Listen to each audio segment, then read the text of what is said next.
Never one vote.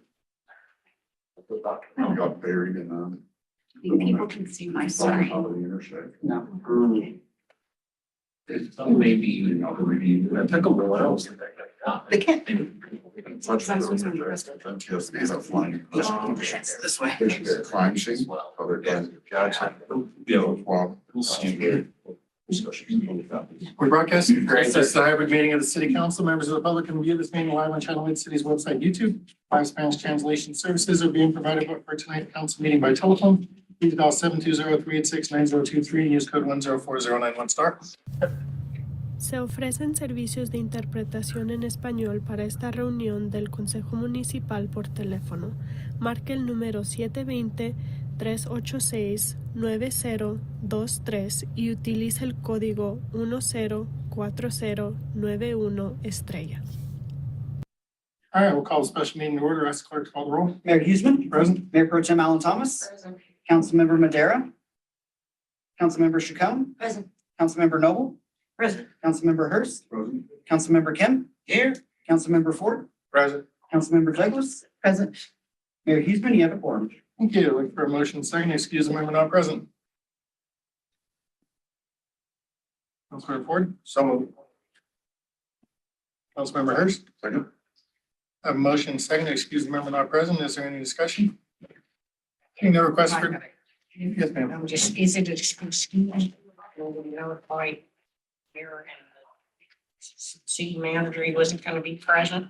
He made us aware that he would be watching from home, but he would not be in person. Thank you.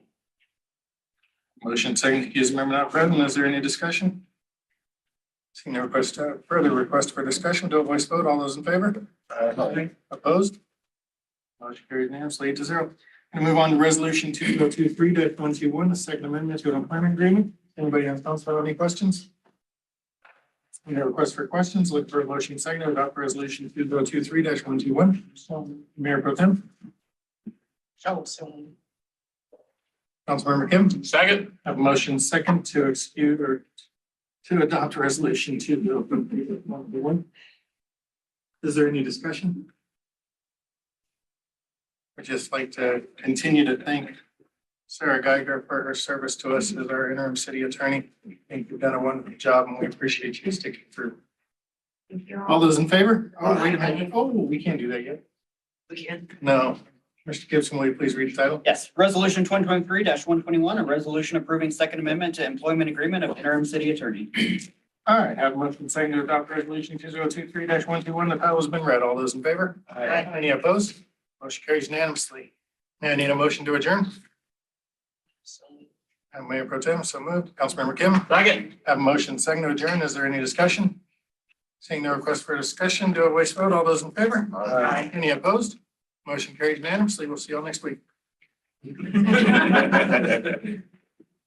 All right, let's get the study session going. First up, Metro District presentations. Mr. Borgelli, the floor is yours. Thank you, Mr. Mayor. Good evening, Honorable Mayor, Mayor Pro Tem, members of the City Council. Here tonight to talk to you about my favorite topic, Metro District regulations. Quick overview of tonight. I'll give you just a quick background, review the proposed regulations. I also did print off hard copies of the red line of the ordinance and the model service plan, as well as the entity chart, just to make it easier for you to reference. Then the important part, we'll listen to you. We will hear your feedback and further direction, and we will tell you what our next steps are. Quick background, won't talk through this. Last we engaged with this was in August at a study session following the Metro District listening session, where we heard some of your feedback. Staff and outside counsel has been working to make changes based on your feedback, and what we have brought back for you tonight, we hope satisfies what you have told us to do. I'll just give a quick high-level overview of the proposed regulations, and then we'll stop and we'll have a little bit of discussion and questions. So some of the key points, these are things that we heard from the public during our listening sessions, from council during our study sessions, restrictions on parent-child relationships between districts, cap on the debt limit, cap on the mill levies, imposition of a repayment term limit, and a developer reimbursement limit. I'll just go through high level of each of these. For each of these, there are references where you can find these specifically, chapter and verse within the ordinance and the model service plan. We do have restrictions in a few different places on establishment of parent-child relationships. Any such relationship established through some sort of an IGA or the creation of an outside authority that would oversee this would require approval by city council. This is not something a district could unilaterally enact at any point. The debt limit would be capped at either the lesser of the two values of the projected debt capacity or 100% of improvement costs. And that's based on the financial plan that is submitted in their application. Mill levy would be capped total at 50 mills. No more than 10 of those 50 mills would be used for operations and maintenance. And there is no provision for the Gallagherization of mills. So it would not adjust based on the assessment rate. The assessment rate were to go down. The mill levy limit would still remain at 50 mills. Repayment term limit would be capped at 35 years, and the developer would not be able to unilaterally refinance or extend the term of the debt. That would require a majority resident board in order to do that, if it would result in a lower net effective interest rate. So essentially, unless it's in the best interest financially for residents, for the taxpayers of the district cannot extend the term. Then also a limit on developer reimbursement agreements. It would be capped at 80% of the cost would be what the developer would be limited to receiving as reimbursement. So I'll pause here. I want to address that last bullet point first. One of the big things we heard from you and from residents were concerns over governance of districts. Essentially, once these districts are created, the homeowners don't have a say, and the developers can kind of run the district as they see fit, can enter into these agreements and have this power with little oversight from the city, because the city doesn't have any seats on the board, and homeowners at this point don't have seats on the board. You'll see that none of what we talked about really addresses that. And that's because we believe that within Title 32, within our power to regulate metro districts, we don't have a lot of recourse to address those concerns. Instead, what we've proposed and what we'll talk about after we address this are alternative special district structures. That entity chart that I passed out, that was in the packet, details that a little bit more. And after we talk about the metro district regulations specifically, we'll broaden the discussion out to cover that as well. So I just want to address that. That's something we did here and are working to address, but we don't believe that we can address that through metro district regulations. That said, we still believe that there are value in these regulations. Even if council expresses a preference to move away from the metro district model, there still may be projects where a metro district makes sense to use as a financing tool.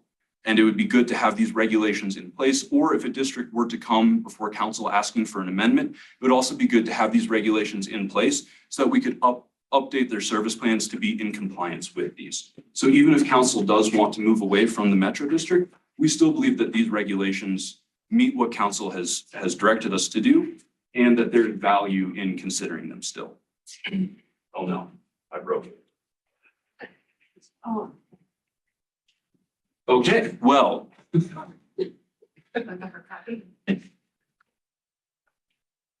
With that said, I'll now open it up. If council has any questions, there we go.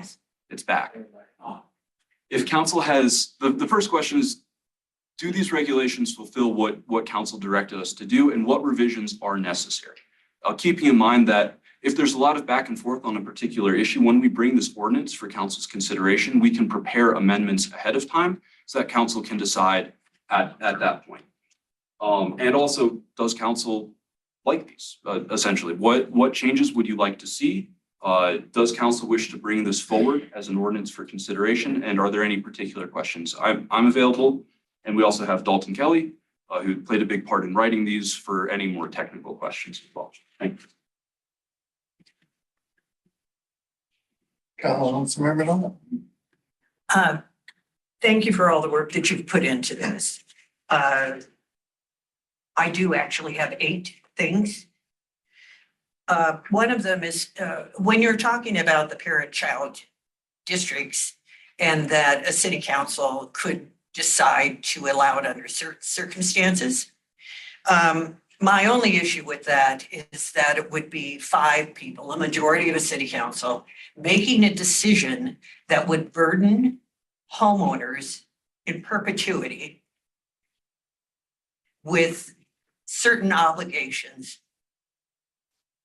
And they would not have representation when it comes to taxes. So in fact, just last Thursday, I sat across the table at a dinner from a council member who voted on the Reunion Metro District in 2000, 2001. That's a 472-page service plan. And I asked her if this council members read it, not expecting them to. Most people won't, right? And they didn't. They were given a sheet of paper, just a single sheet of paper, on which they approved the Reunion Metro District and the arrangement for it. So to even suggest that city council members would read all of it and then have an understanding of what they were voting for is certainly probably not going to be the case. So we need to make this really specific, and to leave it in the hands of a majority of council members to be able to create a parent-child district is not, I just can't vote for that. These can't exist at all. Just in the last 2 weeks, I've been working with Second Creek Farm because of a school that's going in their neighborhood. And I discovered on their map, their Metro District map, that there are 4 tiny parcels that create these special districts again that oversee it. So it's not just Reunion that wound up with this, it's also Second Creek Farm. And I was really stunned to see it had happened again, because that's something we don't talk about. The idea was that it was just Reunion, and it's not. That means that it was approved yet again. We can't let that happen. And I hope the council agrees with that. We just can't let that happen again. No more parent-child. We also need to have all property in metro districts be contiguous so that you don't skip 3 or 4 miles to the next property and consider that a metro district. A metro district needs to be a minimum size. We had that as a motion in the past. And that would avoid these mini parcels also. They should be, in fact, Deborah words it this way: district boundaries with little or no assessed valuation shall not be maintained throughout the life of a project for the sole purpose of maintaining control of a developer board of directors over all the districts in a combination of districts. We can't avoid that, of course, by not having parent-child. But under no circumstances should a board of directors be able to control all of the finances and all of the boards and all of the decisions.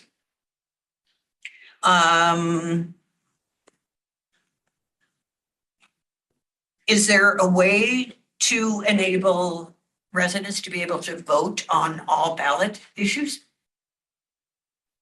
You have to be an eligible elector. You're not an eligible elector until you own I'm sorry, property. could you say it again? You have to be an eligible elector to vote on ballot issues. There are no residents. When the district begins, the only eligible electors are those who own property or who are under a contract to own property. And so until there are residents, it's a chicken and egg problem. Until there are residents, there are no residents to vote on the ballot issue. There will be no residents until the district is built out. Could we set a minimum point at which that needs to occur? There won't be an infrastructure to build it. So it's just to the point of we're either gonna have a lot of developer reimbursement debt that, well, you can't even do that. The districts just can't function until they have the ability to borrow and the ability to tax. Right. So until someone can vote, you can't borrow and you can't have taxes. And until there's infrastructure and people can live there, we run through this whole thing. We don't know who's gonna live there and who would have the right to vote until they can buy property there.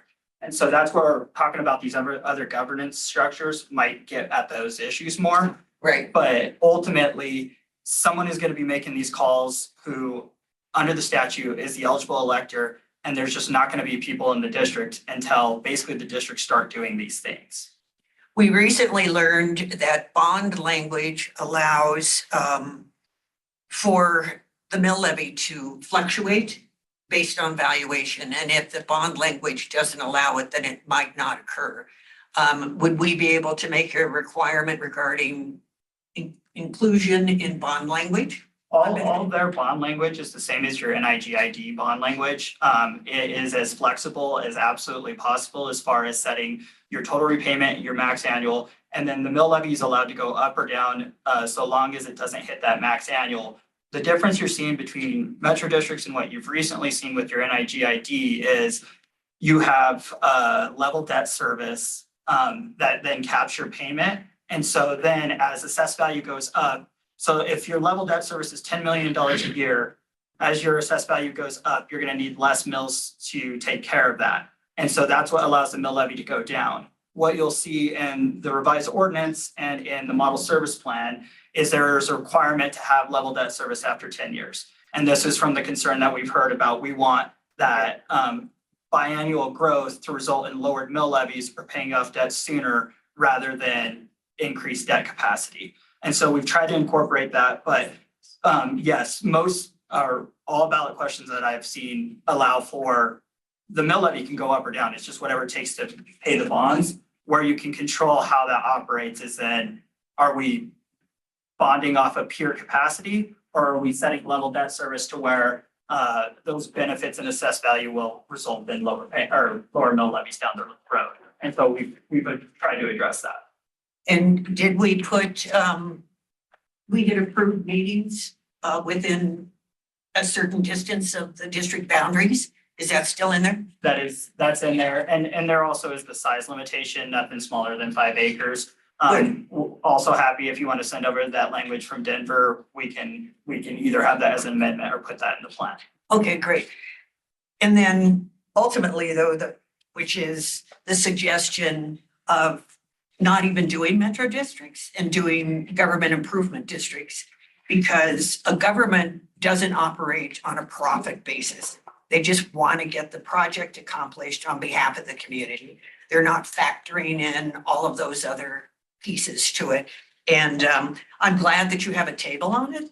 And I am looking forward to you discussing that more fully to actually get away from metro districts if we could put in the infrastructure through government improvement district.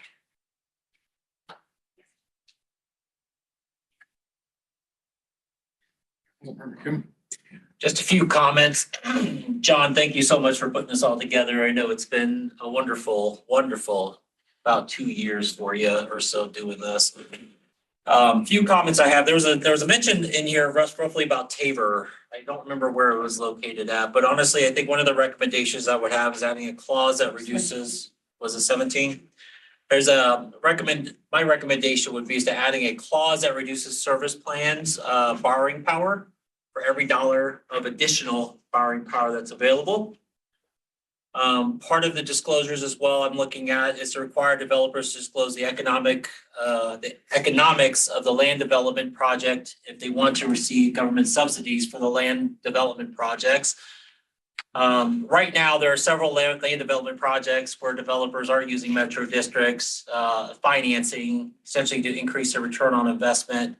That range between 700 to 1,500% profit margins. I would say that those that would want a government subsidy should cap the price of the lot sold to home builders to no more than 15% of the raw land purchase price. Other things I noted too, based on reading this over too, is that include provisions regarding the debt limit that accrued unpaid interest should count towards the maximum borrowing limit or power.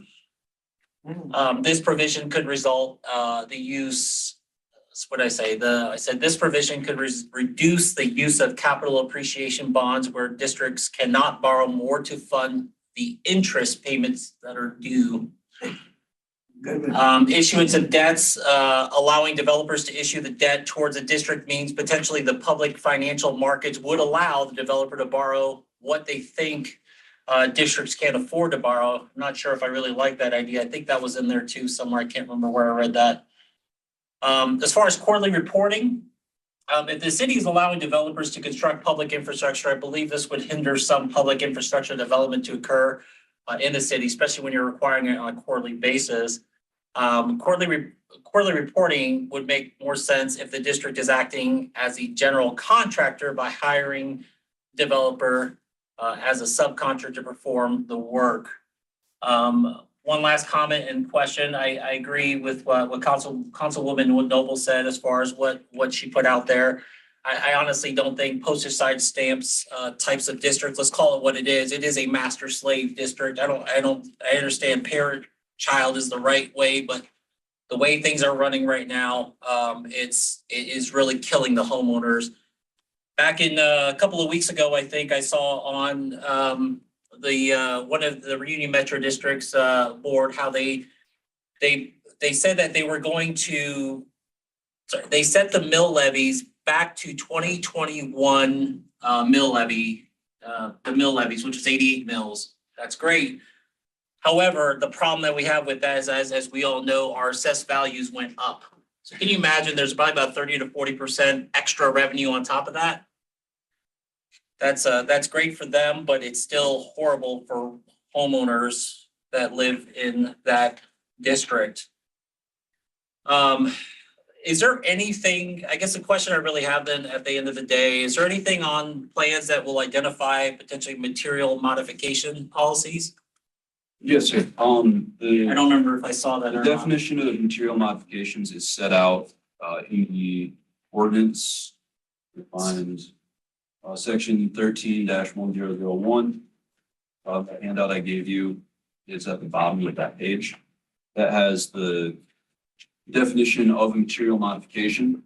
And then it goes fairly in depth. There's a enumerated list of what would constitute a material modification. Any material modification would require the district to come before council for an amendment in order for that to become effective. In section 12 of your model service plan, contains a discussion on material modification. There are also some identified throughout the service plan, in addition to what John said. So under the statute, material modifications have to come back for a service plan amendment. The other option on that you'll see sometimes is if the district gives a 45-day notice on what they're doing and you don't move to enjoin it within 45 days, whether it's material modification or not, you cannot enjoin that action. We got rid of their ability to do a 45-day notice. So anything that's material modification is coming to council. Thank you very much for that. And I think at the end of the day, now I do understand this moratorium is probably adversely affecting those who are truly wanting to be here in the city to build. So I think trying to come to the table to meet in the middle somewhere is the most viable option. And that's what we are attempting to do here. But at the end, I mean, my personal opinion is the fact that I would prefer that the extra costs, these are essentially added to the home. I understand that, you know, it's affordable homes that's up here.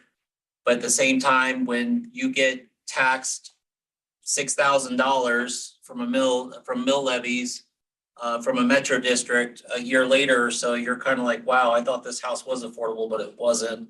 But I would rather just tack it on to the price of the home. In turn, that allows for the person to purchase the home at the price and know exactly what they're actually paying for in property taxes every year. That's all I've got. Thank you.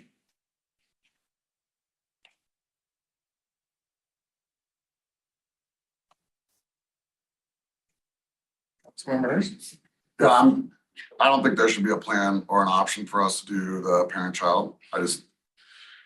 I guess if there was an option, it would have to be voted on after by residents only. I don't see something, I just don't see a situation in a residential situation at the very least for that to work, just because exactly what we were told is you can't make those material decisions when there's no one living there. I mean, so you are leaving that up to the developer, and of course they're not gonna have the same perspective as someone living there 10 years later. And so I'm totally good with getting away with all options. If we want to leave it in, I think we should leave it in from a business perspective. If you were starting maybe like industrial park and anticipated having maybe like 6 to 8 end users, there may be some value in something like that. So you can have a board with all of those end users as well. But yeah, the parent-child doesn't seem to be a working solution for anything in the residential area. If we want to have special recreation districts inside of a residential district to run something like a recreation center, I think that's feasible more than, bundling it, if you will, where, we'd have essentially a reunion, there'd be more say of what happens at the reunion rec center and everything else. It wouldn't be incorporated with all the residential infrastructure district as well. Those things seem far different and far separate. I really like overall the ordinances, the ordinance itself. I will say there's some things that we as a council, even if we agree on this, we should give ourselves a little bit of flexibility because times change and things are, unintended consequences need to be able to be managed in the future. What I think about that is, the 10 mill levies for operation could put, we really need to define that is what I guess I should say, because if you're saving to be able to reduce, and this is similar to some metro districts, not just mine, but one we've been looking at, others we've been looking at. If you want to save to have a bank so you can get into a spot, you can reduce the mill levy overall. You probably put a little more than 10 of those mill levies towards your kind of future bank, towards your assets, towards building something that will protect everybody in the future without having to raise taxes. But that still would be well within inside, the mill levy cap. I mean, say for instance, right now, there's a couple districts, not just the one I live in, I know I'm referencing that one for sure, that are well under the 50 mill levy cap, but they are about 50-50 in how much they're paying back on their debt and how much they're paying towards their operations. But in that operational cost, they're paying for their insurance and they're building their assets, like a bank to be able to cover all assets. If a tornado hits, something like that, you have your insurance plus your assets to cover any potential liabilities. And that's exactly what we continue to be pushed by the people who are auditing, so we can get to a spot where we can reduce our mill levies. I just want to make sure that we're allowing people with good intentions, like the homeowners that are taxing themselves, to make appropriate decisions to not only reduce their taxes, but also cover all of their potential liabilities. And that could come 10 years down the road. I don't care. It doesn't have to be like that up front. But I just want to make sure that once it is operating well and you've paid off a lot of your debt, you're trying to put yourself into a good position for the future that goes well beyond that debt. And so one of the things I'll bring up is when all of your debt's paid off, I have a feeling the city's going to want some money for your roads when we want to fix them. All those things inside your neighborhood when you're collecting almost nothing from that house, and they have the lowest tax rate in the entire city. I want to protect that. So. Councilmember Kim. Good point, Councilmember Hurst. I think regarding O&M with operations and maintenance, obviously that's money used to go ahead and fund the improvements of the actual roads in the area and whatnot.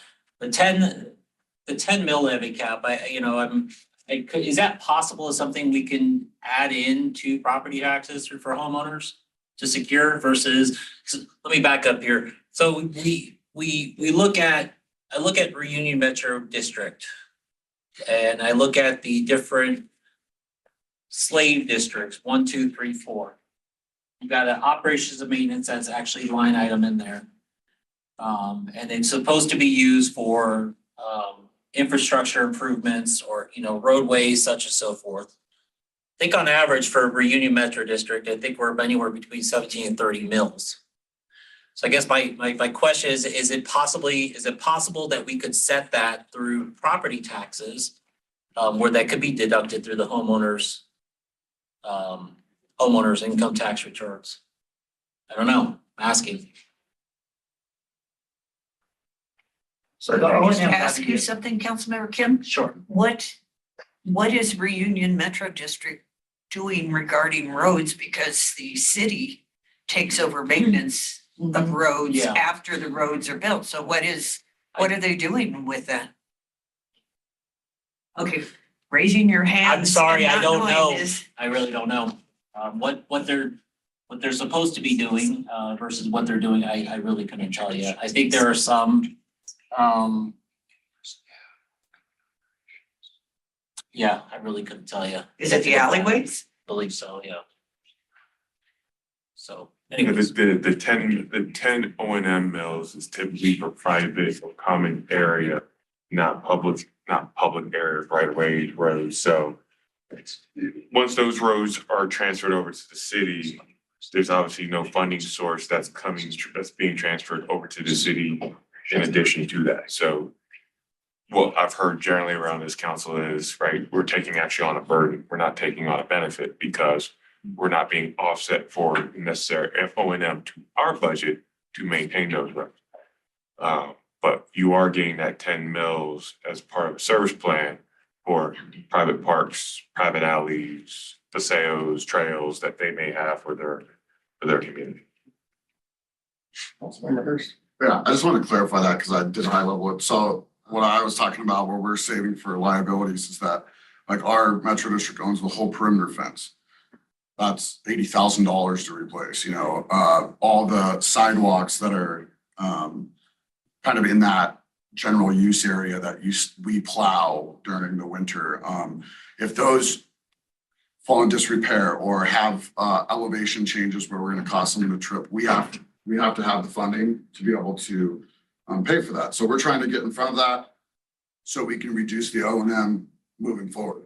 And if you have that bank to do so, you can collect very little to replenish that and kind of protect that asset moving forward. And so that's all I'm asking for is to allow those types of good decisions is what I would consider that, a good planning decision for, 10, 15 years down the road.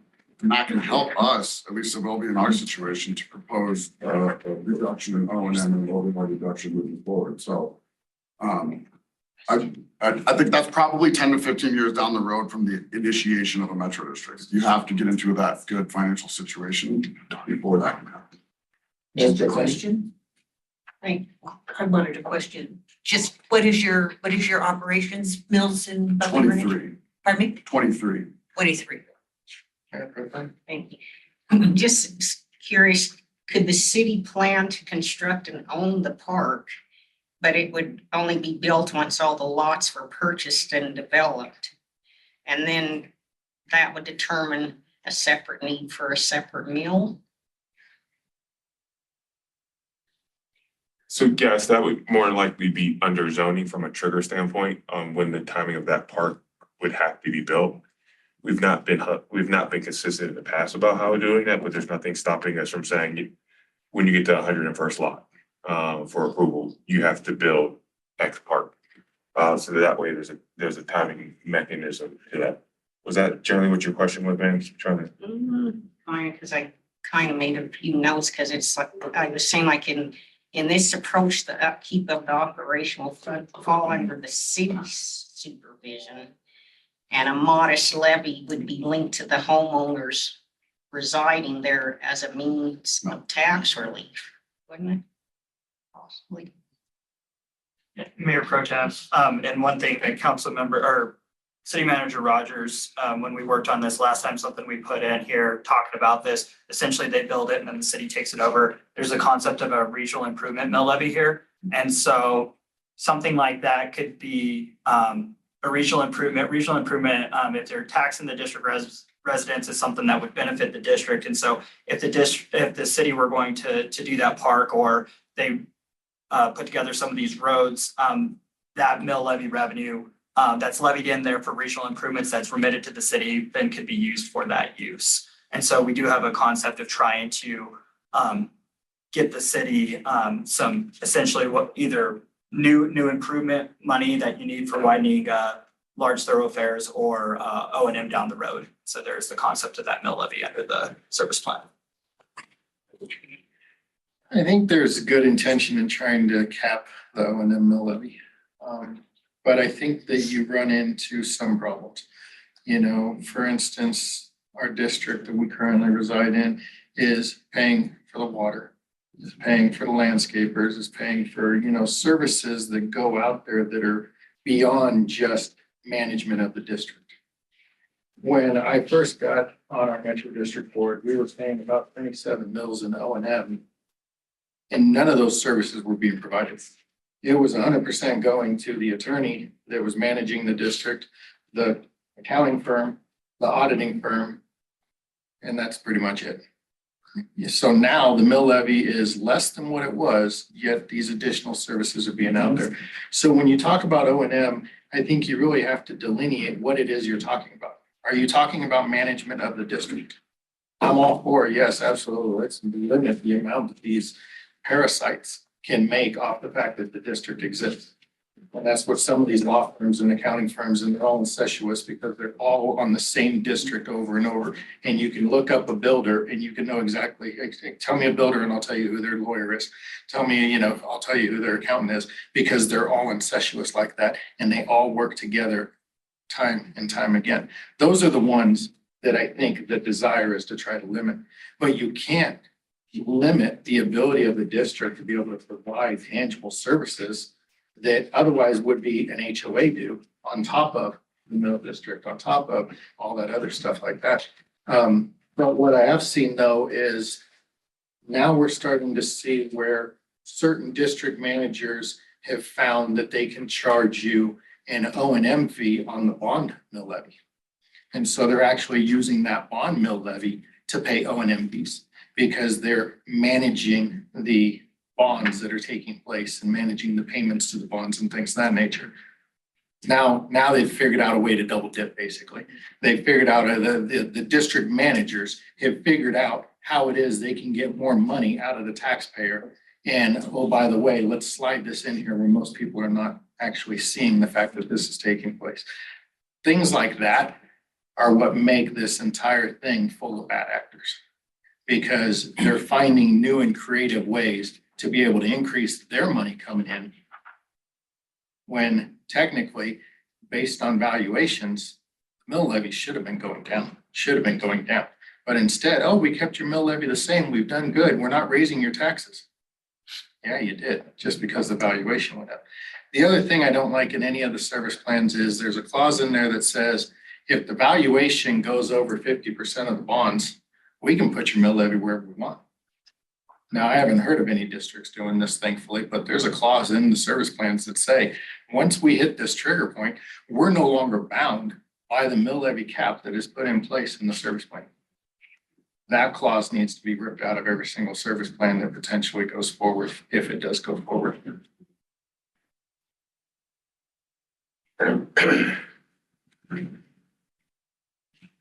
Is it in the draft? What's that? Is it in the draft? It's under D2. Yeah, it's part of state law. State law allows you, once you hit a certain debt to assess ratio, 50%, you're allowed to go to what is known as an unlimited tax general obligation bond. Unlimited tax general obligation bonds have the most favorable interest rate in the market because of the security that the mayor is talking about. Essentially, at that point, the mill levy is not capped and you can go to any level.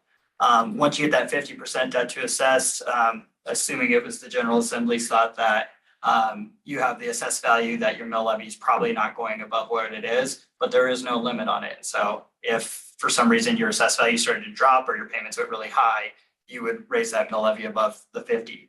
We can take it out. I have seen districts refinance at a unlimited tax GO. The way it's written in our service plan right here is once you hit that 50% debt to assess, it would have to be a vote of a majority end user board. So homeowners would be voting to go to that, convert to that unlimited tax GO. There's no requirement that you do it. It's just permitted by state law.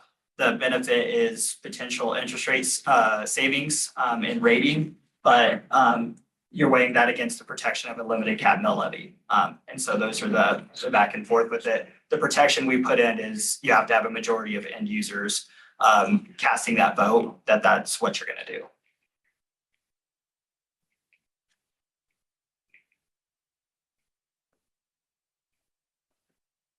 So the main things that I've heard that we'll take back and work on with these regulations are reassessing what the operations and maintenance mill levy cap is, how operations and maintenance is defined, and what that cap is within that, as well as the outright ban on parent-child relationships and how that's formed, stronger language in that.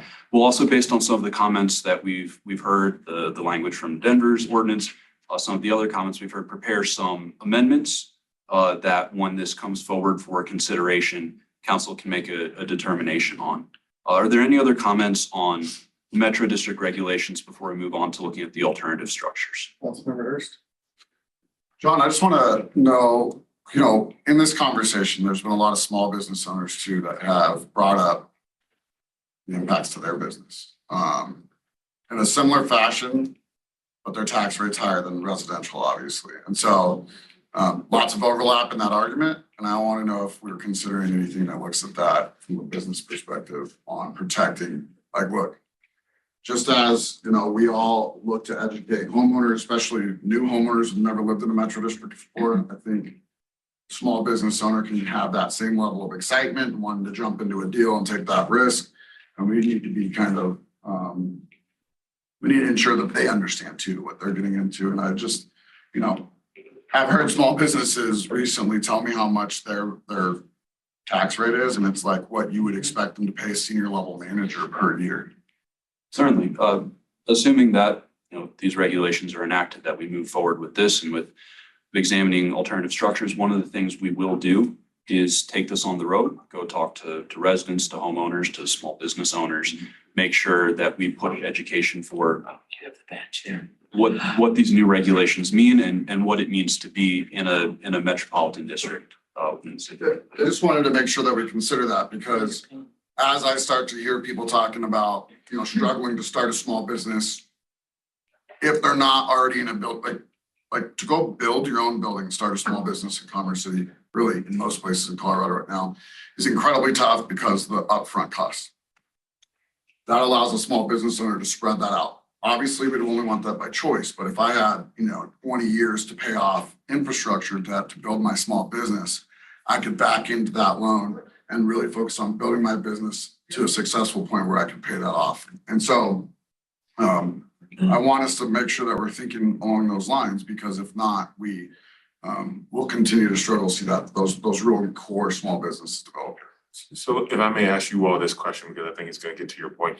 Do you all want to see us come back with language that caps the overall mill levy for commercial development not to exceed X? Because as we've all understood, when we've heard from small business or large business alike, when you get over 35 mills, it becomes a sterilizing effect in any property being able to move forward, because the property owner will take that, they'll push it through into the triple net rent. Next thing you know, person you're wanting to be able to fill that space, build that building, you can't make that. So we've seen some districts at 88, 50 mills, and things just don't pencil at that time unless the city comes in and helps to provide some incentive package to override that. So this is ability that if we want to have some language, and this is a question, if you all want us to go back and look at that, we can make sure that we have that as part of our model regulations for commercial. Yeah, just one thing that's difficult with that, and especially with our limitations on multiple district structures, and that's the hard part about trying to be over inclusive with some certain things. We don't want to be over inclusive is there is a constitutional requirement for uniform mill levy. So the reason why you see multiple district structures sometimes is because you got commercial and residential. And if we're putting 50 on residential and commercials in there, you're all getting hit with 50. And so they'll use multiple districts to try to do 35 on the commercial and 50 on the residential. Look, not saying it can't be done. What the new thing would, or our new plan would require is we're only doing single districts. So you would do single districts for commercial, you do single district for residential, but then we get into this contiguous property issue as well. And so, you know, some of these things are a balancing act, and I've absolutely seen it with this 35 mills is becoming a lot more popular with commercial. But we need to think about how that fits together with the rest of the regulations, because ultimately, and look, it might be the case that if you've got, you know, if you're primarily commercial, we're capping you at 35 and the residents get the benefit of the 35 mills as well. And maybe that's okay. You know, it's how these things come down, but there is a little bit of the law interacting and then how we break apart these districts, what we can and can't do, or what will and won't work. But absolutely, we can put it in. And then operation just might be a little bit of figuring it out, how we get there. And that was what I wanted to also comment to what you said, is that while we need to incentivize commercial, and because of the high mills like 88, that has been a problem, an obstacle. On the other hand, I don't want homeowners to be overburdened. You know, there are new families, there are seniors, there are all kinds of people who are buying in these metro districts, and they're uninformed about what the impacts are going to be, and it doesn't make sense to not be fair to everyone. I did want to go back though and just make sure, and you mentioned contiguous, so I just want to make sure, is that included, that these properties have to be contiguous? I don't think that's currently in our Okay, I model. didn't hear you mention that in your summary. So I would like, is anyone opposed to these districts having contiguous borders? So if you can please include contiguous borders, then thank you. Should go through all.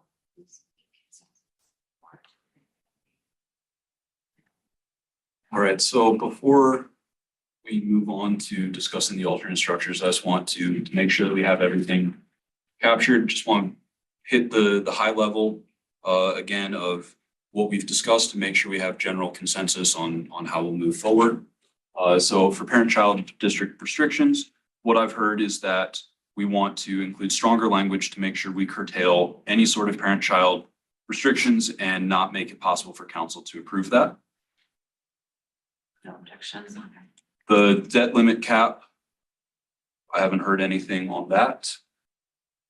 Mill levy cap, looking at a delineation within operations and maintenance between district administration and provision of services, potentially allowing for a higher cap for provision of services, but not necessarily for district administration. Any objection with that? Because we do have a definition of O&M, so.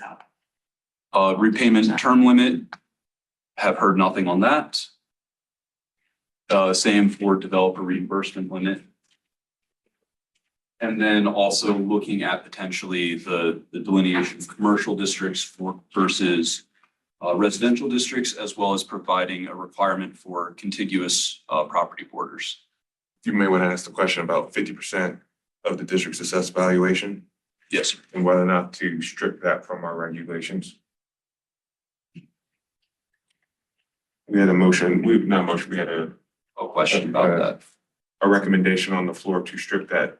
Does the council support that? That language is under D2 in your regulations. I'm okay with the provision that we have in there that it would require election by the residents. Most service plans today don't have that provision in there, which is why it's a red flag to me. But if we put protections on there and there could be benefit to it, I don't see an issue with it.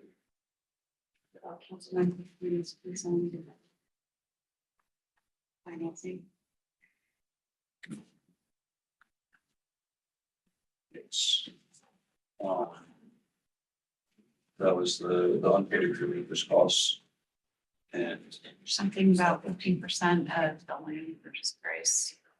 price ceiling for Councilmember Kim, you had mentioned a potential price ceiling capped at 15% of the raw value of the land.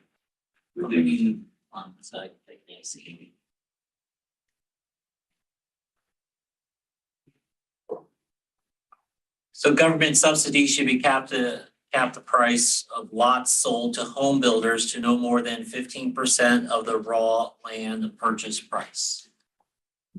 The difficulty on that one is this service plan regulates the district. It's not a contract with the developer. And so it's enforceable against the district. I know it's hard to delineate those two things, but the developer owns the property, the district does not. And so us telling the district what they can sell it for doesn't get to the developer.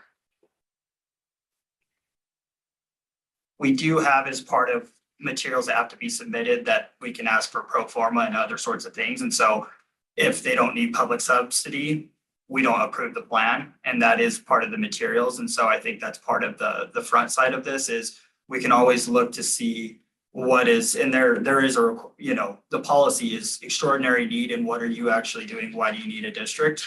And that's part of the conversation. But once it does get to this is built out, there's delineation between the developer and the district. And so I think the action on that one is on the front end of convince us why you need a district. And what are you planning? Okay. Yeah. Councilman Noble.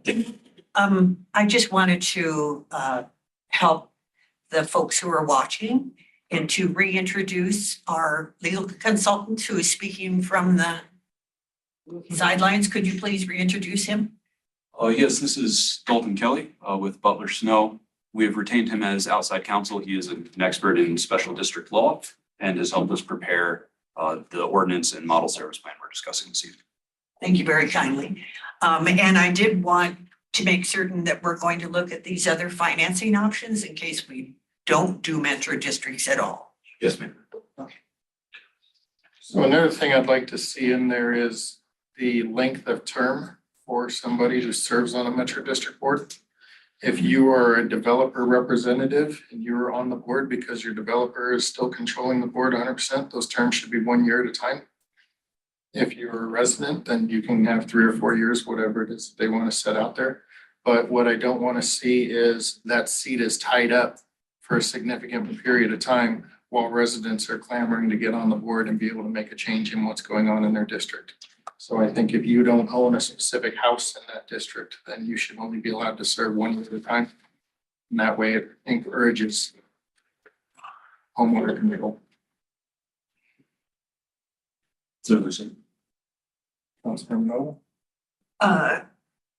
There is a developer who has talked to me who's been on a board for quite a while, 8 years, I guess, and he said that they can't get people to run for the board. They can go a year at a time, but every year that seat's gonna come up in case the homeowner wants to take control of the seat. There's no term limit. It's just, if you're not a homeowner in that district, you should only be allowed to serve for a year. Okay, You mean to Their require the accessory elections? Were challenged. okay, that makes So sense.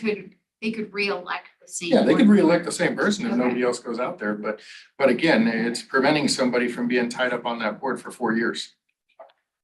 And then they start building and won't have to say for 4 years. Exactly. Good, good. And we talked about single districts with commercial and residential. And I think that really strikes a nerve with me because residential districts should not, the money from those districts and those bonds and those tax payments should not be used to fund the commercial sides. They should not be there to subsidize the commercial side.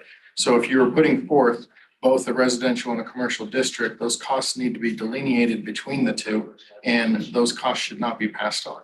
Now, I understand we are trying to make it as affordable as possible for small business, but you can't do that on the backs of all the homeowners as well. There's got to be, so you have to figure that piece out and how to make it. Did we cover the debt limitations that Councilmember Kim, I believe he also mentioned something about that. I just want to be as clear as possible with any potential amendments.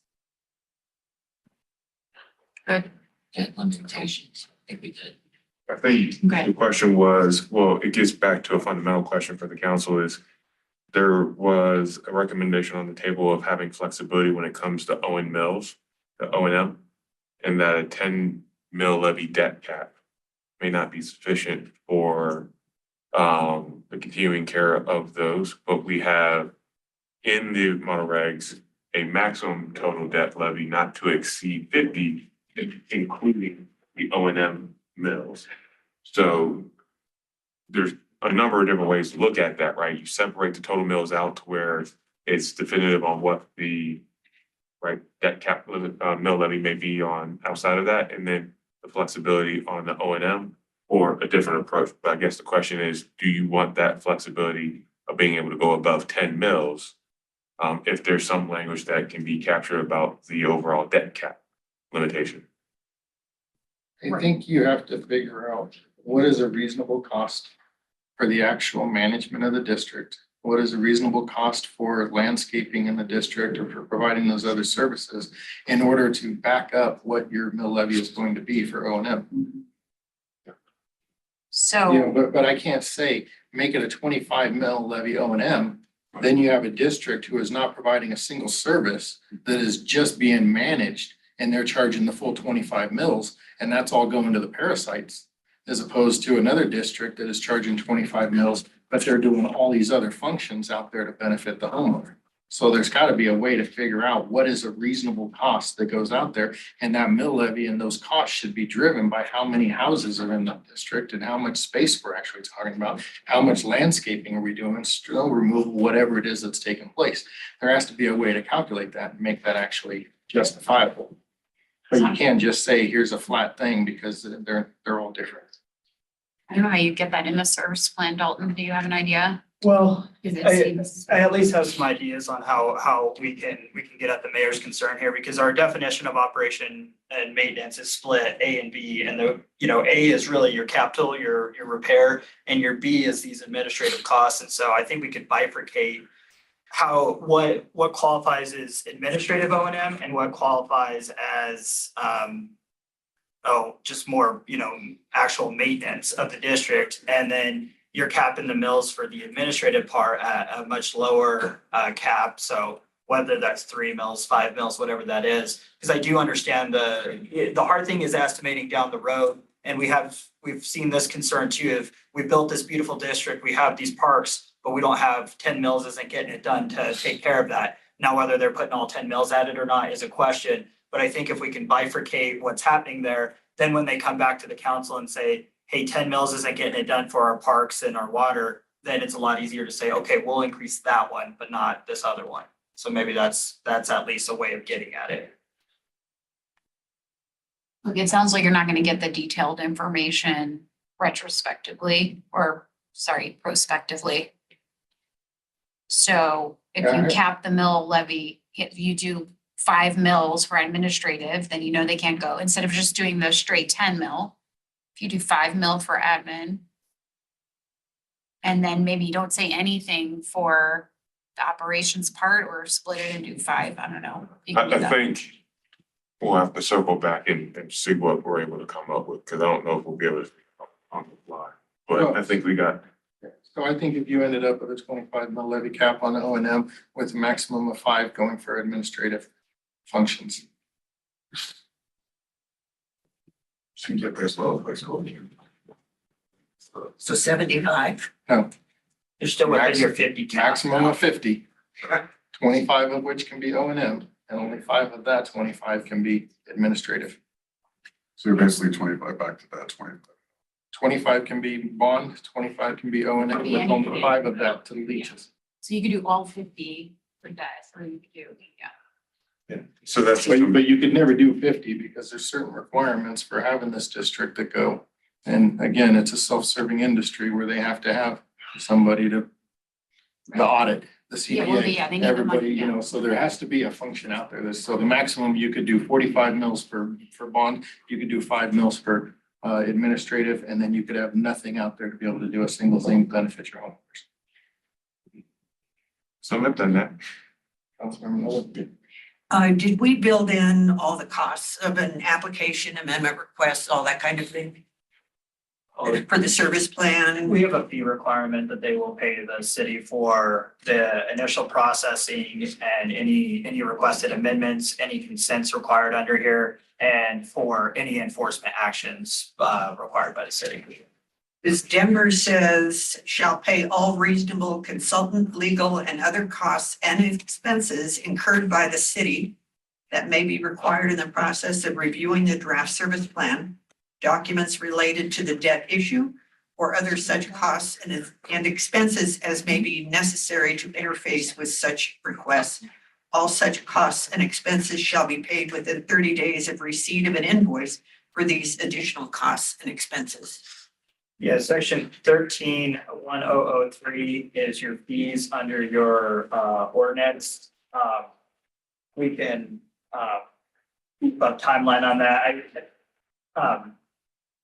Jason, has your practice in the past been that they give you a deposit upfront before you even start with applications? I know some cities do that. And then you kind of draw on their escrow and it hits, and then if you need more, you get more. Yes, Okay. because depending upon the complexity of what they're asking for, particularly for these type of items, you would want to deposit per retainer, and then once you hit that max, you then go back based on the estimation of additional hours necessary to get it to completion. And then what are we doing about the city's oversight responsibilities on the annual budgets? that these metro districts are supposed to provide to the city? Do we have anyone in a position to actually review all these budgets and make sure that they're doing what they say? Not yet, not yet. No. Okay, That's so the next how step. would that, let's say, how would that be paid for? Is that in here anywhere that we're paying? Yeah. Section 13-1003B annual oversight fee. And the city can set up a tiered system. As City Manager Rogers said, you know, some of these will require more oversight than others depending on structures. Though we've really limited structure, so hopefully they're pretty But straightforward. it doesn't But- apply to existing districts. Obviously. Kind of, so- not all districts. So there'd be some general fund subsidization of that position or role, but you would obviously want that position to be as much as cost recovery as you possibly could be based on the fee that you're assessing and charging Right. to the metro district. Okay, sounds good. Okay, general improvement district. We have 5 things. Yes. Okay. So I want to discuss paragraph B, description of proposed powers, improvements and services. Paragraph A, power of district and service plan amendment. The district shall have the power and authority to provide public improvements and related operation maintenance activities within and without the district boundaries. Why is it without the district boundaries? As such power and authority is described in the Special District Act and other applicable statutes, common law and constitution, subject to the limitations set forth herein. So first, I want to know within and without the district boundaries, why we would allow somebody to do anything outside district boundaries. And two, I want to make sure and highlight the fact that that last section says, subject to the limitations set forth herein, being anything that the district wants to do has to be spelled out explicitly in this service plan and cannot be used as a catch-all under a phrase of any other power granted to it by Title 32. Yeah, so starting with the first, that last one, and I'll have to find the language, and if not in there, it will be in there, but I'm pretty sure we say it is we have a limitation that it is this Title 32 powers as they exist at the time and as limited by this plan, so it wouldn't sweep in if for in the future they give metro districts additional power under Title 32. I will find that site for you and have that ready for you if and when these come back before you. Within and without the district boundaries, the reason you would want them to be able to do improvements outside the district boundaries is, for instance, Quebec right here is not in the district boundaries, but if I want you to expand Quebec, I want you to go do that. There is limitations on this, and any sort of outside the boundary extraterritorial will require the consent of the city. And I think we have a extraterritorial limitation. If I can flip to it quickly, I will point it out. But that would be the idea is if we tell you to go improve the main road. you're- 120th Avenue. Great explanation. Thank you. Um, Appreciate that. Let me go on to, if I do tell you to widen another road, or you come and you say, it's going to cost X amount of dollars to do this project. What protection do we have on there on who prepares the estimate? Currently, we do not. I think that's something worth We can stop investigating. there. How do we put those protections in there to make sure that it is either an independent third party, somebody not affiliated with, somebody who does not have a long-standing relationship with, somebody who is not attending the same Christmas parties or getting the same Christmas gifts or whatever it is that we want to talk about, but making sure that any cost estimate that is actually put out there is a true and faithful cost estimate that in no way can be influenced in order to pad the pockets of those individuals which have proven to be bad actors. That's something we can look into and come back with some proposed language. I understand there's a couple of examples that we can levy towards this discussion. Member Hurst? I think if we can look into some of the regulations, like on the E470, it has to be within 2% of everything posted by CDOT's material rates, labor rates. If it's not within that 2%, it's not even accepted as a bid. So it's like basically, you're taking the state average and having to keep it very close to that number for materials and labor. I think that protects, I mean, it would take quite the scheme to get the whole state average up. I'm sure it's possible, but it'd be a little better that way. I don't know, that's been going up in the last 3 years, so. So yes. Other comments or concerns? There are things that we would like our staff and consultant to work on?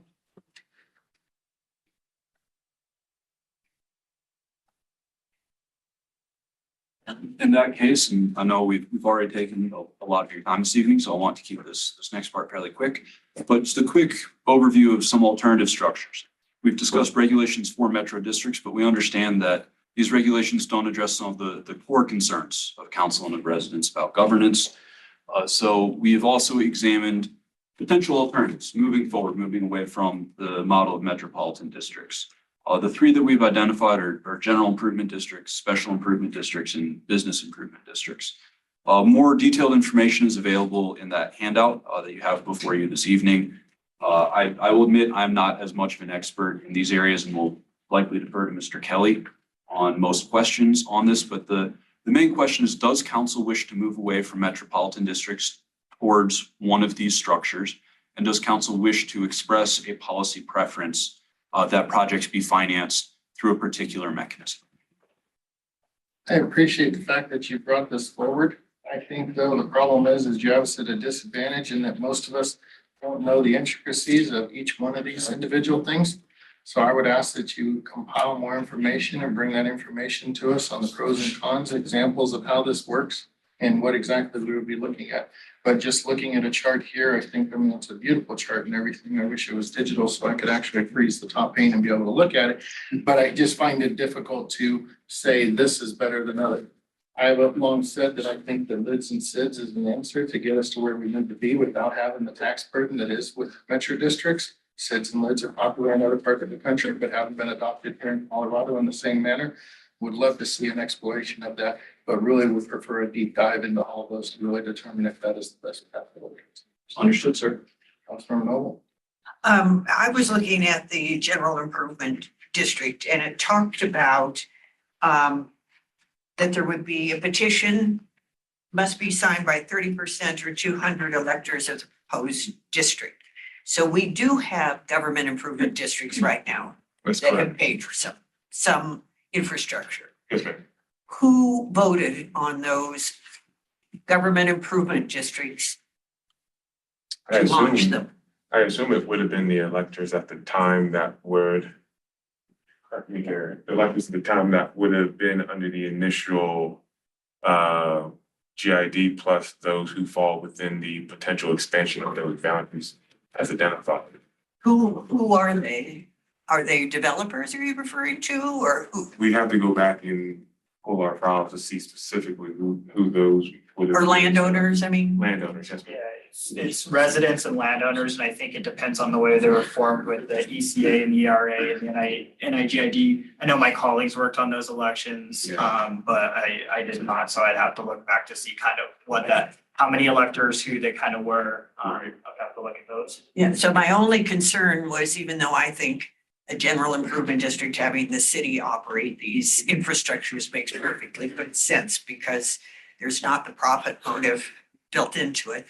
And you do bids, et cetera, is that the landowners could defeat the government improvement district. That was my concern. It happened just recently in 2021 where we brought forward a ballot question to expand the use of the NIGID up to 250 million in additional public improvements. That ballot was brought forward. Now, once again, that was probably done not with enough marketing and branding and discussion about what that was, but that was defeated by the vote of people that were governed under the NIGID or within the NIGID boundaries. But if you were taking vacant land and creating a general improvement district around the vacant land, then the question is who would vote? To be the landowner. The landowner would vote. So the landowner could say, no, I won't do that. Correct.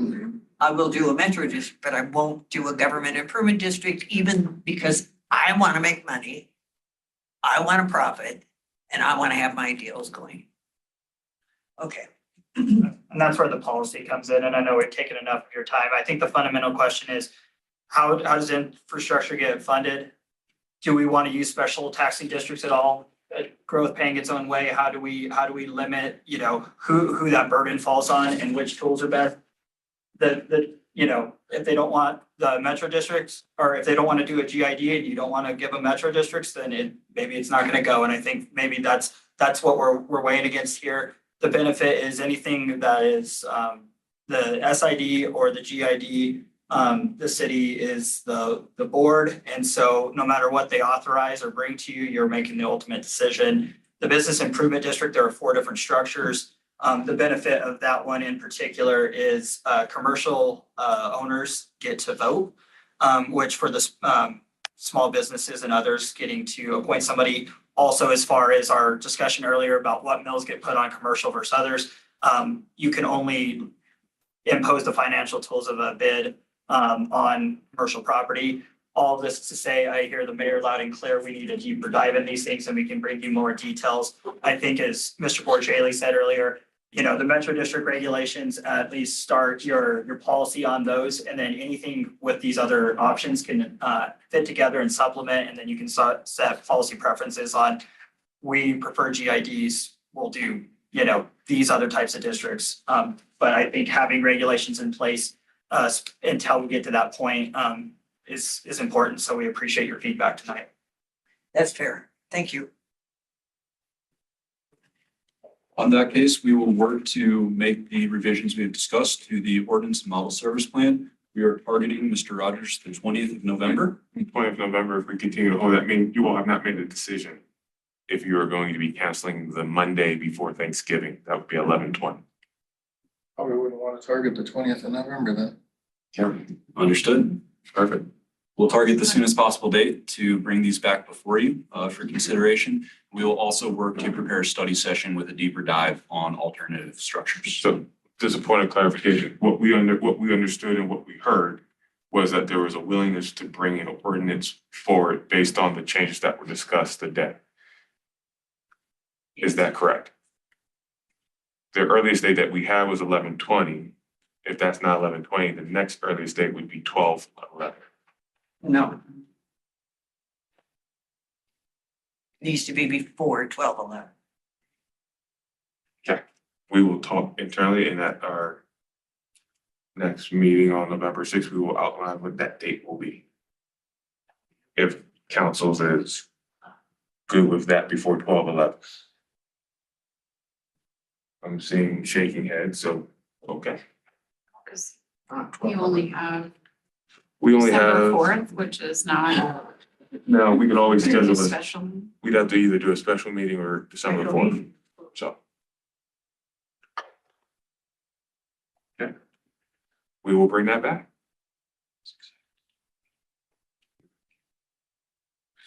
Thank you, sir. Appreciate everything. Sure, thanks for being here. Good. All right. Next up, we're gonna talk about wayfinding presentation. Unfortunately, the individual presenting the wayfinding presentation isn't present. Let's move on.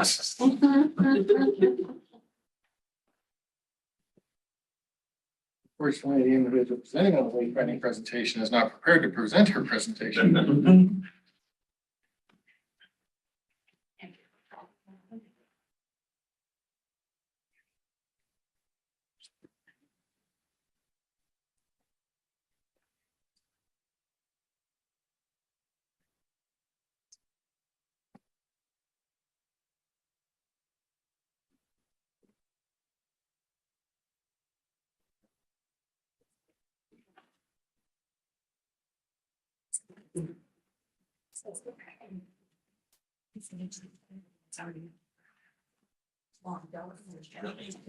Gosh.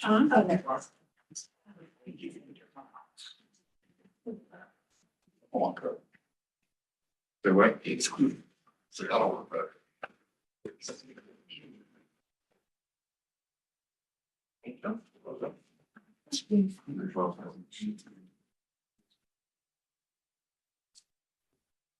Honorable Mayor, Mayor Pro Tem, members of council, thank you for having me present to you tonight. I'm excited to bring to you the wayfinding presentation. This was highlighted during the MyC3 presentation in December. That's where we presented this idea. It was where the council also supported that we we look into this project. As a request, or as of that, because of that, a request for proposal was advertised. We had over 660 vendors. One firm exceeded our expectations with its holistic design approach that merges graphic design with the built environment. I'm happy to introduce Merge Design. Merge has planned and designed more than 75 community wayfinding programs for regions, cities, and towns of all sizes across the nation and abroad. They are known for assisting their clients in reaching their strategic goals by creating a sense of place, reinforcing their brand identity, and promoting their uniqueness. I'd like to introduce John Bozio, who will explain wayfinding environments, experiences, and the recommended approach for Commerce City.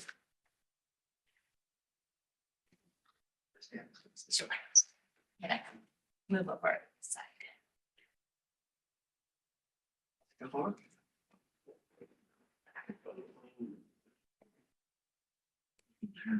Going to full screen.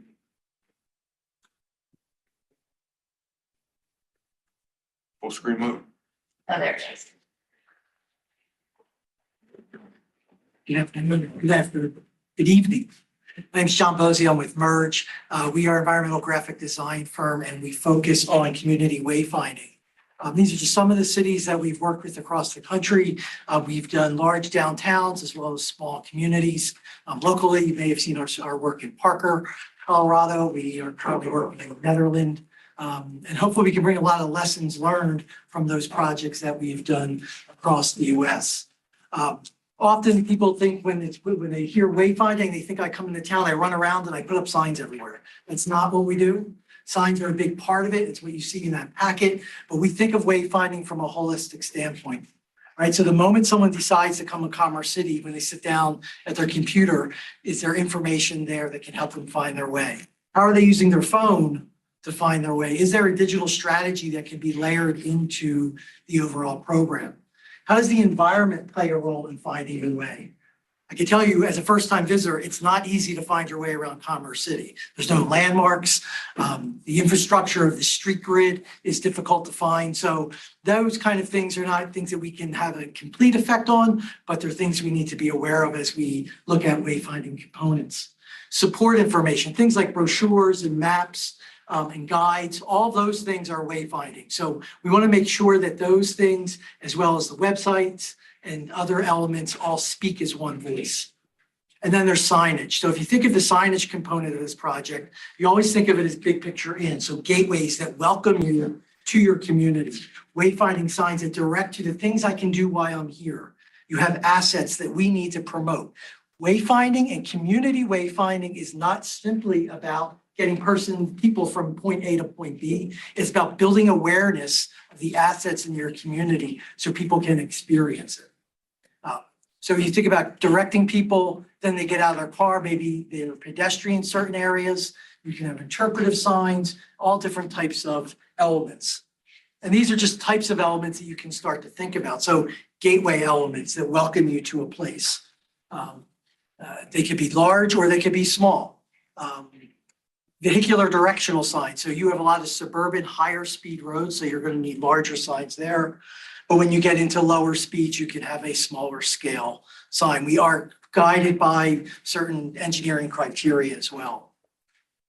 Parking, how we get people to different parking areas. Kiosks that give people information. So if I'm over at the soccer complex, there should be a kiosk that talks about Commerce City and where I can go get something to eat when I'm done, or what I can do next time I'm here while I'm visiting Commerce City. Maps, right? So that gives an orientation for people. Pedestrian elements.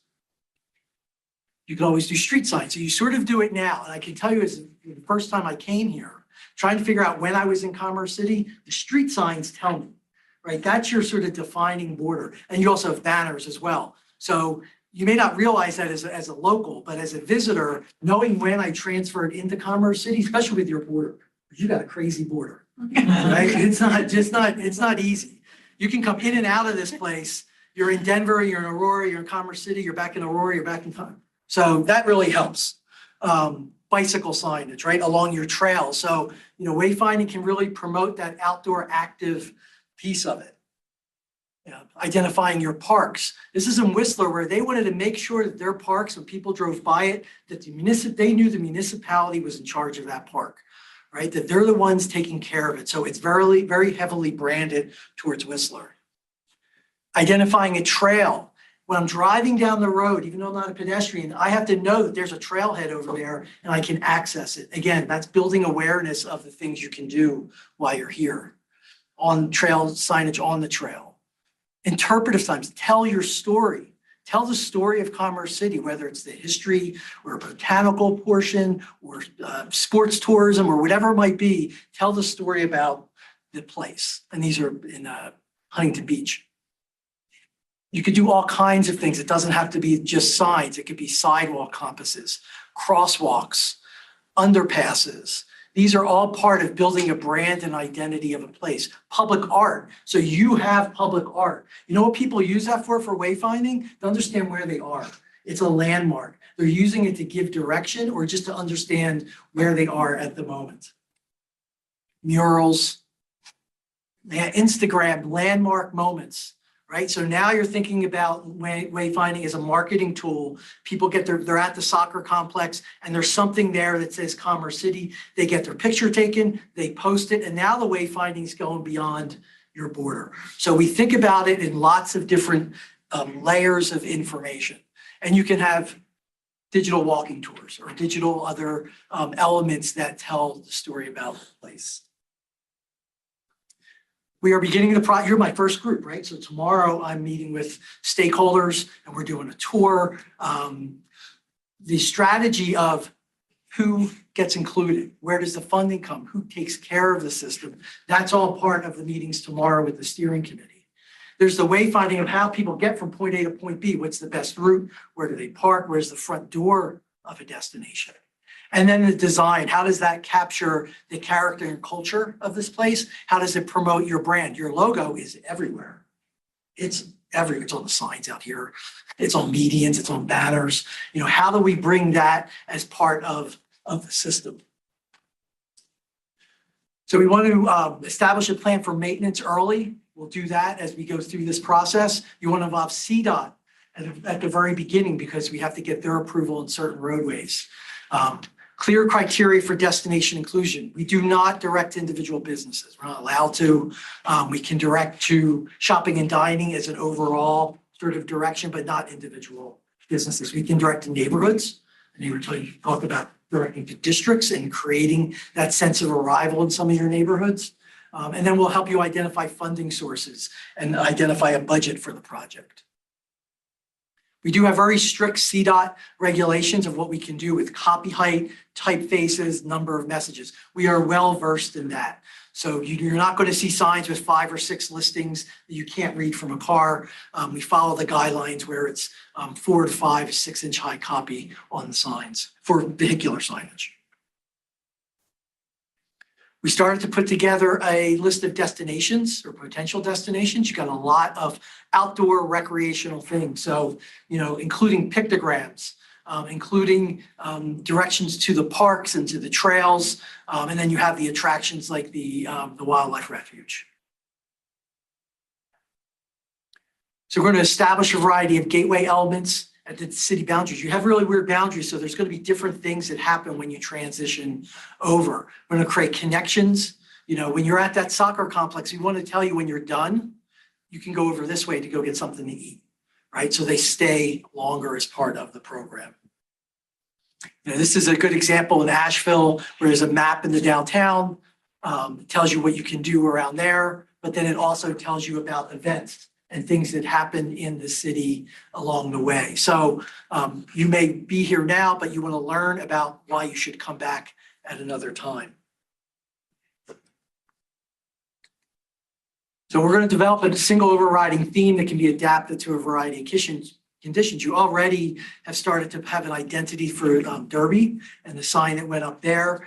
That's probably unique to that area. And we have to see how that plays out around the citywide program. We want to utilize materials that are durable and sustainable as we go through this. And just real quick with the process that we're going through, We're at the very beginning. So like I said, we're meeting with stakeholders tomorrow. We are at a point where we are doing an assessment, where we'll come back with maybe say 20 recommendations. You may decide to do all 20. You may decide to do 2. It may just be up to available funding and helping you make sort of informed decisions as to what the priorities here may be based on what we hear from everybody. And then we'll have schematic design. So we'll be coming back with 3 design options for the system. And we'll take comments from that, ultimately landing on a final, you can call it option 4. But we'll have 3 to present back with different characters and ideas in each one. The programming is then figuring out where the signs go and what they say. That's a very detailed component of the process that we'll probably go through with your Public Works Department and other folks that are familiar with where the signs can go. Design development is just taking that option that was selected and spreading it across or expanding it across a variety of sign types. And ultimately, our deliverable is documentation drawing, so you can send that package out to bid. We do not build signs, so I'm not here to sell you more signs or anything like that. We will help you select the contractor. You'll be available to oversee that construction, but we are providing you with a document for bidding, also for just long-term maintenance as the city grows. Oh, it went dead, but that was the end, so the timing was there.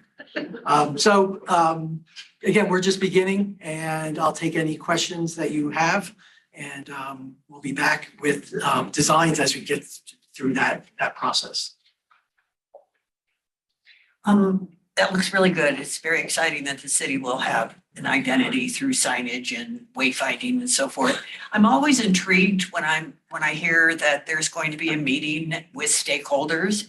And I don't ever hear from anyone who says, gee, I'm in a meeting because they called me and they said I'm a stakeholder. So who are you meeting with tomorrow?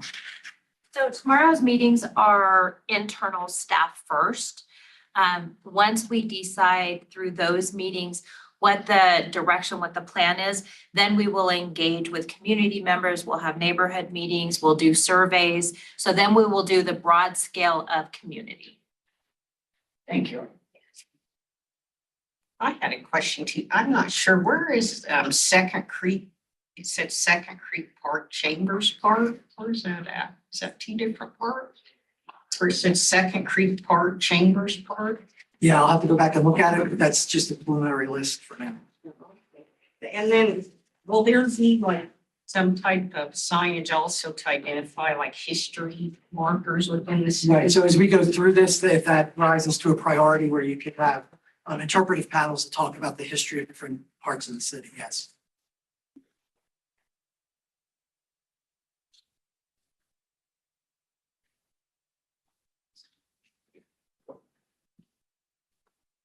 Questions?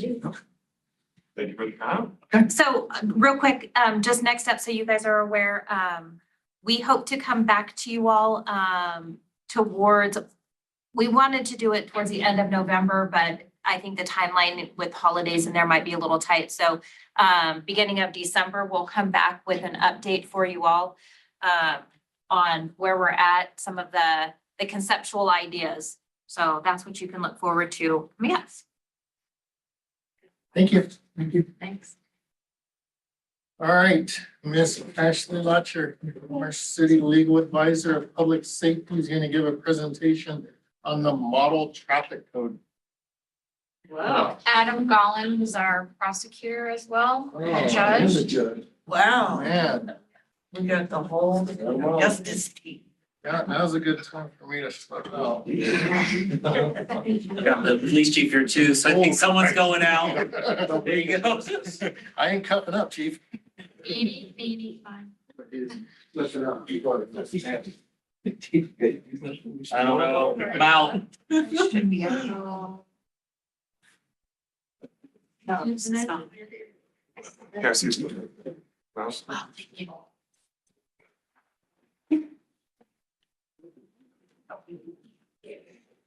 This is you taking. Here. Is that the one you want me to put? Oh, perfect. Yep. Here. Yeah, away. That's who's, there you go. And then I can. Or do we?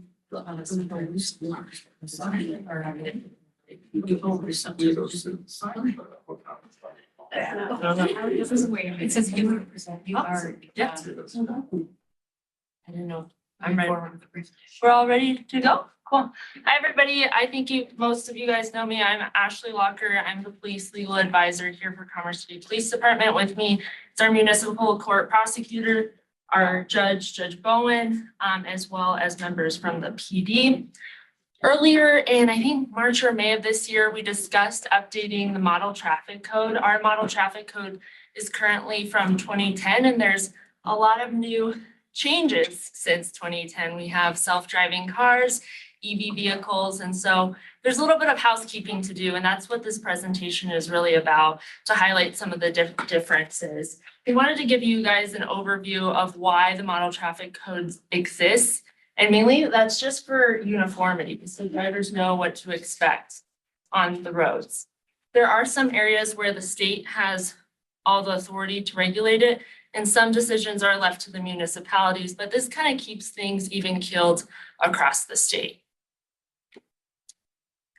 Chapter 1 of the model traffic code in that 2020 version, some of the main changes that we saw at the legislature this year was AVIS. That stands for Automated Vehicle Identification Systems. So think red light cameras, those speed vans. That's a pretty substantive change, and that we'll go into a little bit later.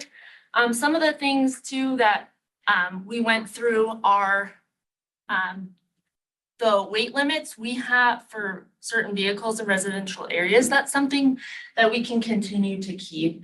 We just wanted to highlight the differences between the 2010 and the 2020 version 2 in this slide. Chapter 2, the major differences were just like standard things about all taillights have to be red, no texting and driving unless certain emergencies exist, and then self-driving cars to comply with both state and federal law. No changes with respect to emission. Those things are typically regulated by the state, and they have exclusive kind of jurisdiction over that. That's not something the municipalities change. Think about like your smog regulations and those kind of things. With respect to carrying weights of load, the only thing that was different between 2010 and 2020 was that there is an exception for those trucks that have alternative fuel, but they're still capped at no more than 2,000 pounds. And then we're not really seeing a lot of this, but just as an FYI of having the permit structure for transferring like motor manufactured homes, like, you know, how you see like oversized vehicle and that kind of thing, having uniformity about permits going from city to city. So we're gonna jump into the more substantive part, which is about signal signs and marking and the AVIS technology. What is that and what are the major changes? AVIS. So in the past, AVIS was limited to residential, school zones, construction zones.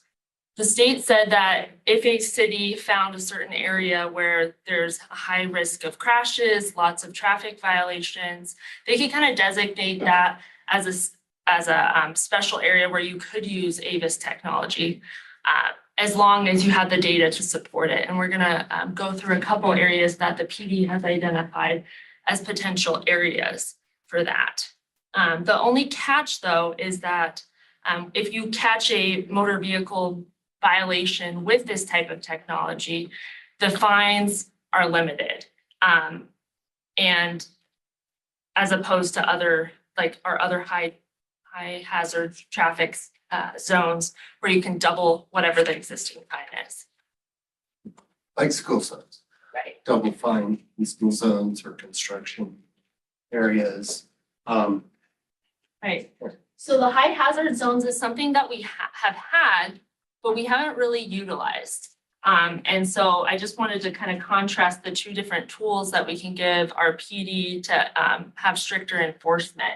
High hazard zones, the signage requirement is already in the code. We just need to establish what those zones are, post the signage, and then go from there. the differences. So these were some of the areas, and this is the data from 2022 as well as 2023 that we've identified as major areas where we write the most tickets within the PD to either designate as a high hazard zone or allow our officers to make those AVIS zones.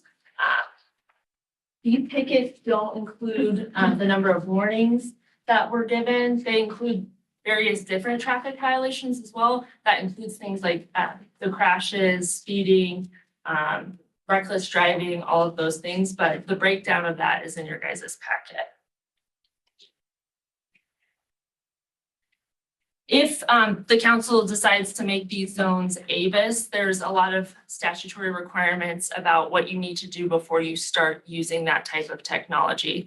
One of the major things is to publicly report the amount of citations that you ultimately issue. They have those limited fines. You have to notice on your website that you're going to use them and where you're going to use them if it's something that's new. As well as coordinate with the Department of Transportation or State Patrol prior to implementation if there's any dual use of those roads. And then for the first 30 days, if it's something new, new AVIS technology, then you have to just issue warnings for the first 30 days. 30 days of notice and then 30 days of warnings, and then you can start accepting those violations. To go into the other chapter, there was the rights of way. Just some of the bigger changes that we wanted to highlight is that move over or slow down law. That's something that the Model Traffic Code of 2020 hasn't caught up to yet, that we would just suggest modeling the state law, and that's something that we would include if that is what the council would like to do with updating the Model Traffic Code. We would include that new state 2023 law, as well as the new state 2023 law about yielding to larger vehicles in a roundabout. The Model Traffic Code just hasn't caught up yet. No substantive changes on chapter 8 with pedestrians. Same thing with turning and stopping, driving, overtaking, speeding. So the only thing we would change in this chapter is to allow speeding violations to also be captured by AVIS if that's something you chose to do. Currently, we just have that one, I think, red light camera. This would just broaden the authority to use it in more areas than just that red light camera. Oh, this one's a big slide. So the parking, we recommend removing some of the things that just simply don't apply to us, like key areas. Those are things that they just put in the Model Traffic Code. We can easily remove those with the amendment. Other things that they included there was to address puffing. Another thing that they added was to model the state law with respect to disabled parking. And the parking of EV vehicles. That's something that is completely not a part of the 2010 Model Traffic Code. We have those now. We have areas within the city that have those. And so we're seeing some people kind of, I know within the PD, it's been brought up of leaving those EV cars charging for longer than. It happened to John too. It comes back in just a minute. Yeah. I think you say yada, yada, yada. I'm not sure why. Interesting thing about vehicle charging. Oh, there we go. Yeah, it'll happen again most likely, but did you want back to the parking? Yeah. Yeah. And then the other thing was in 2023, the state updated it to say that a city council couldn't place restrictions on establishing EV charging stations because the state wants to encourage more EV charging stations. So that's something that I would include comply with the updated state law. Alcohol, drug offenses, those are your things like DUI. We don't really handle those in our courts, and so we've just complied with the state law. So there's nothing really to discuss there. The other offenses is there's this new app, I believe, that you can also show your driver's license as well as insurance. So it allows officers to receive that proof of insurance on the cell phone. There's also a penalty for the false proof of an insurance that's new, that's not in our 2010. And then additionally, the amendment for the Safety Stop Act, which I believe had to do with yielding and bicycles.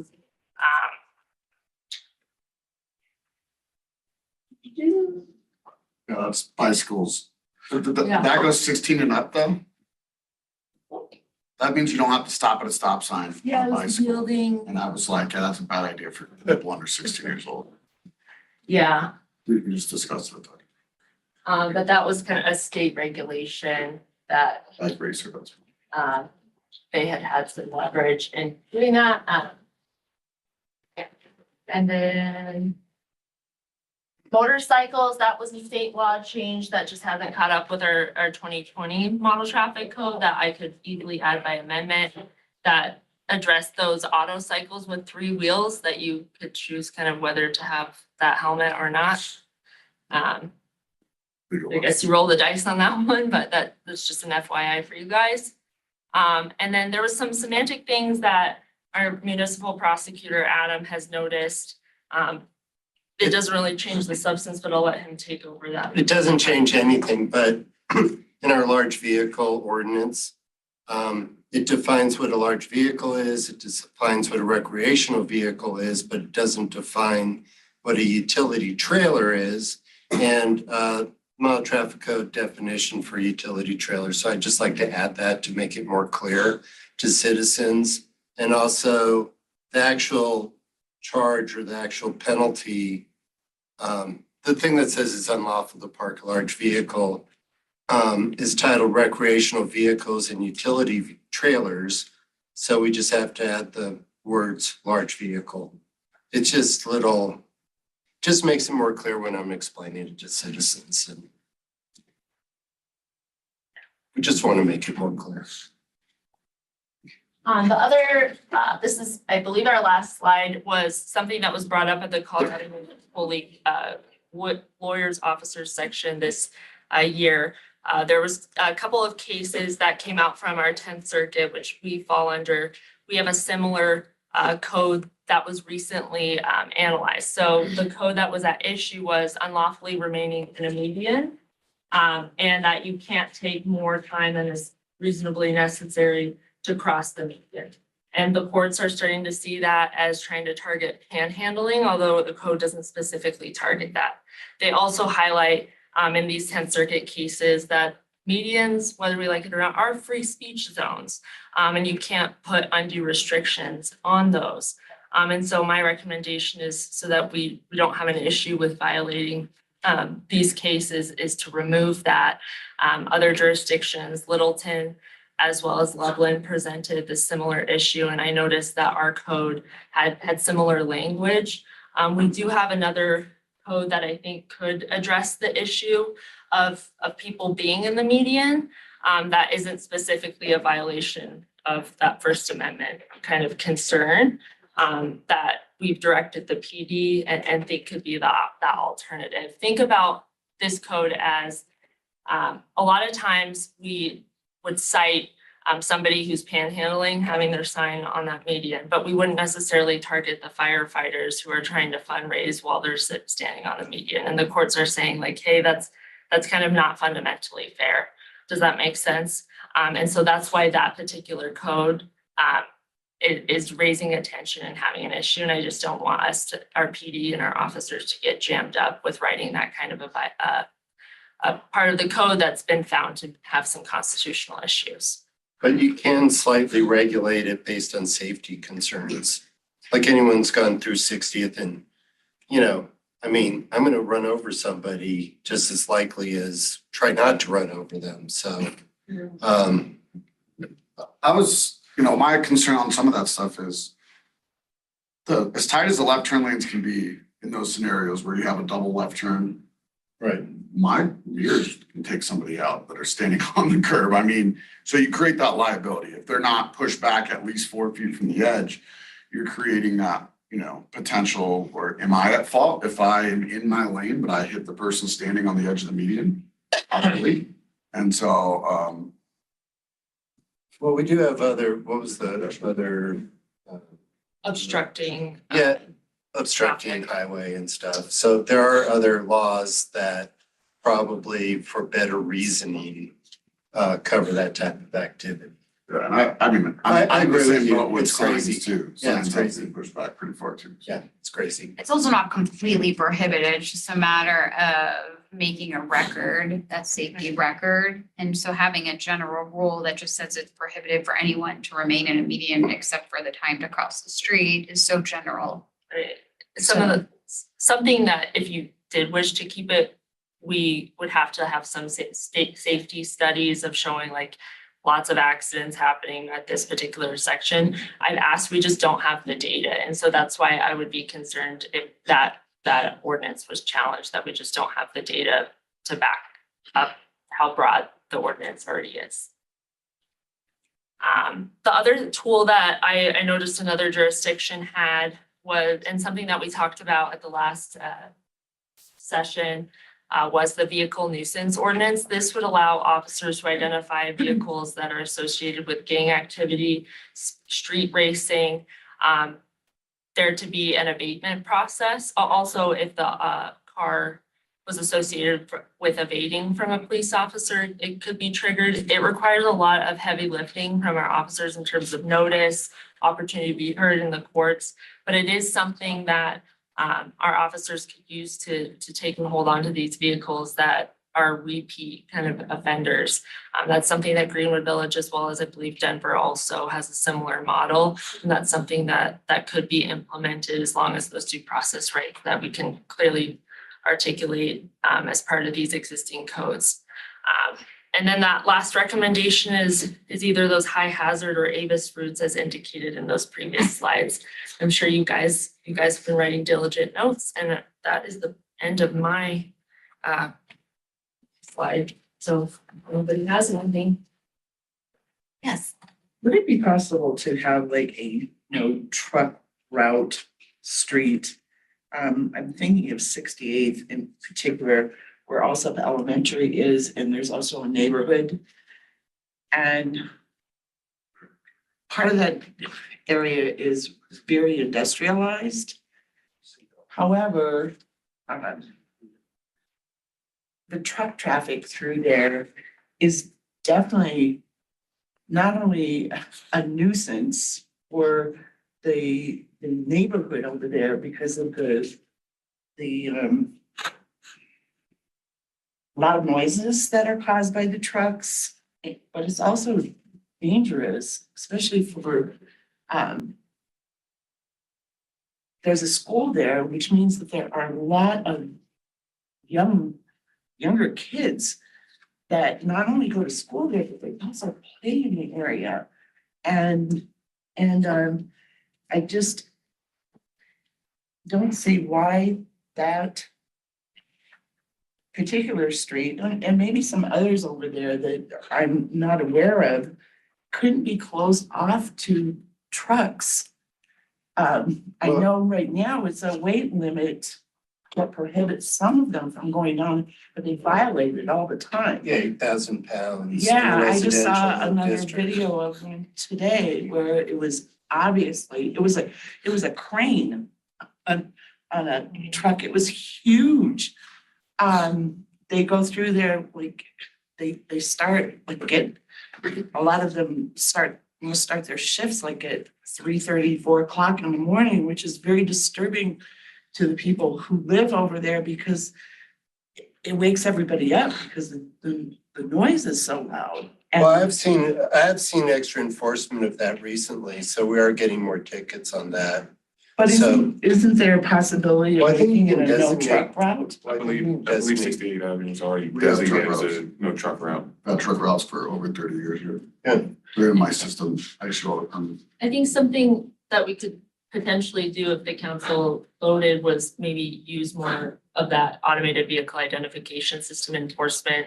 If the data supported that for those areas, or if it was in a school zone, we could look It into is a that. school. It Yeah. is a school The zone. problem is it's almost completely unenforceable if the truck is from this area.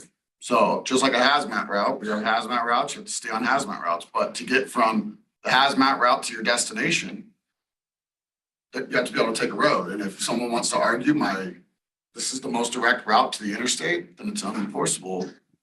We can write the ticket, it's just gonna get thrown out by any good lawyer, and it'll turn into like some very easy penalty that it's worth your time to fight it once a year. So for why would it $30. be unenforceable? What's that? Why would it be unenforceable? Because the truck tax is paid for that road, so they have a possibility of using it to get from point A to point B if that is the most efficient route. Just like any other hazmat So it's route. a loophole at the expense of the people who are there. And all I'm saying is, it's enforceable, but it's gonna be up to the cop on the roadside to fight that fight, like, no, you could have went this route, and the truck driver just has to say, oh, I didn't know about that. And then now the cop has to. A lot of them say they already get on the road and then they see the sign. So I don't know about that. I mean, probably better signage would be. I mean, Yeah, we've been, since I've been on council, we've handed it out to all the businesses at the Colorado Motor Carriers Association, we've done a bunch of different things. Doesn't mean that covers everybody, obviously, but it is, I mean, I run the statewide program, and this is a problem in literally every community. I would tell you though that enforcement has increased. I mean, I've seen a lot more tickets recently in the last couple of months. So I will say, we also publish our truck routes on our website. And we have the most recent one that was updated April 18th of last year. So it identifies clearly which roads are allowing trucks such as Colorado Boulevard. 68th Avenue is not on that, but Brighton Boulevard is where it kind of makes that V. So I always encourage people, if you want to make sure that you understand what is not within that truck route, we make sure to publish that on an annual basis as we're adding those, or as those are being designated, so that there's awareness in the community.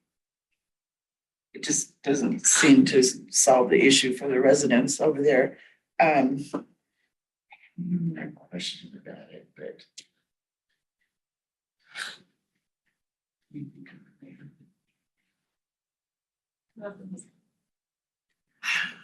Got a couple, whoever was, I don't know who was first, nose goes.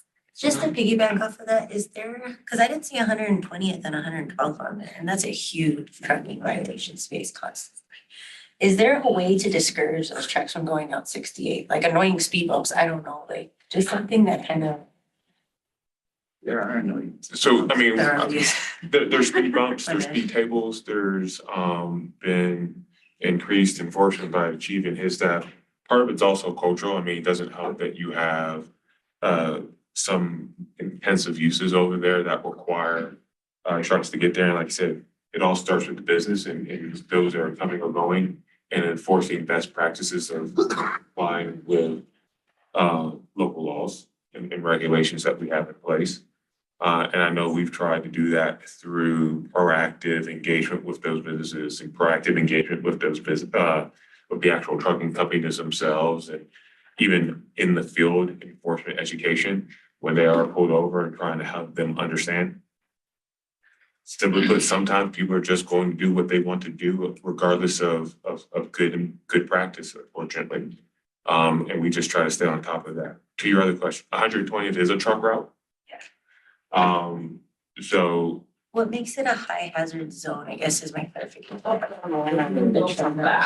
Yeah, there's a legal. and I don't think we were clear to you. We handed out where we would identify the initial high hazard routes, which are on Highway 2 and Tower Road, based off of the data that you found in the presentation. So I'm modeling it off of the state Davis law, which says incidents of crashes, speeding, reckless driving, and community complaints. Looking at data, you could go back as far as 5 years. And so we pulled where we were issuing the most tickets that included incidents of crashing and speeding and reckless driving in those numbers over here. So we need, the problem is getting a record of the constituent complaints. So we can develop that record to establish a high hazard area. Because if we can't use just like a one-off. Yeah. I'd be curious, especially around the trucking, around the training space around there. I just wanted to add that You know, the current code authorizes it, the updated code we're talking about continues to authorize municipal designation of that. But really, it's a community development and a road usage issue. Really not here tonight about that. And with the size and weight, and that is heavily regulated by state law in 42.4501 through 12. And so I was kind of just highlighting the parts where we could have municipal authority. And so some of that makes what your guys are trying to say difficult. So kind of tough. So, I am in charge of those exact statutes for my job. And part of the reason that, is because we would not be able to use any of the HUTF funding for those roads any longer, which 40% is paid by the trucking industry of our taxes, and they're only 6% of our traffic. And so Vail's getting sued right now for this, like lawsuit dropped on Friday. And so for not allowing trucks on roads that they built and maintain with the HUTF. And so if you start putting limitations on your truck route, everything we do from that day forward comes out of our pocket, general fund on that. So no more shared funding from the tax revenue from gas. Thanks for that context. Councilmember Kim. Yeah, regarding the Avis system, you know, I gotta say, I think Councilwoman Noble or Douglas had mentioned a little bit about schools. There's several areas that I've seen where vehicles would love to just send it. Essentially, that I would love to see that Avis system actually installed, such as, before I go into that, I want to say shout out to CCPD with regards to your motorcycle police officer who I saw out there between 104th, 120th at Potomac, because that entire area is like a drag strip, especially right by the school there in that morning. So appreciate your officers actually doing that. But, you know, more so I see, you know, for example, off of Highway 2 where 72nd is, and you got the BNSF railroad right there. People like to just kind of go from east to west or west to east and just kind of just drive through really fast. Love to see a system there. Would love to see a system near Monaco, understanding, you know, council as a whole approved the speed bumps or speed tables with traffic calming measures essentially. To have bigger trucks, such as like a Toyota Tundra or whatever that's able just to go over that speed bump like it's nothing. I'd love to see a system out there. Colorado potentially, I mean, I can name them 104th. There's so many different areas where we see a lot of speeders all over the place, especially at nighttime. Talk about drag racing. Drag racing on 104th from Tower all the way down to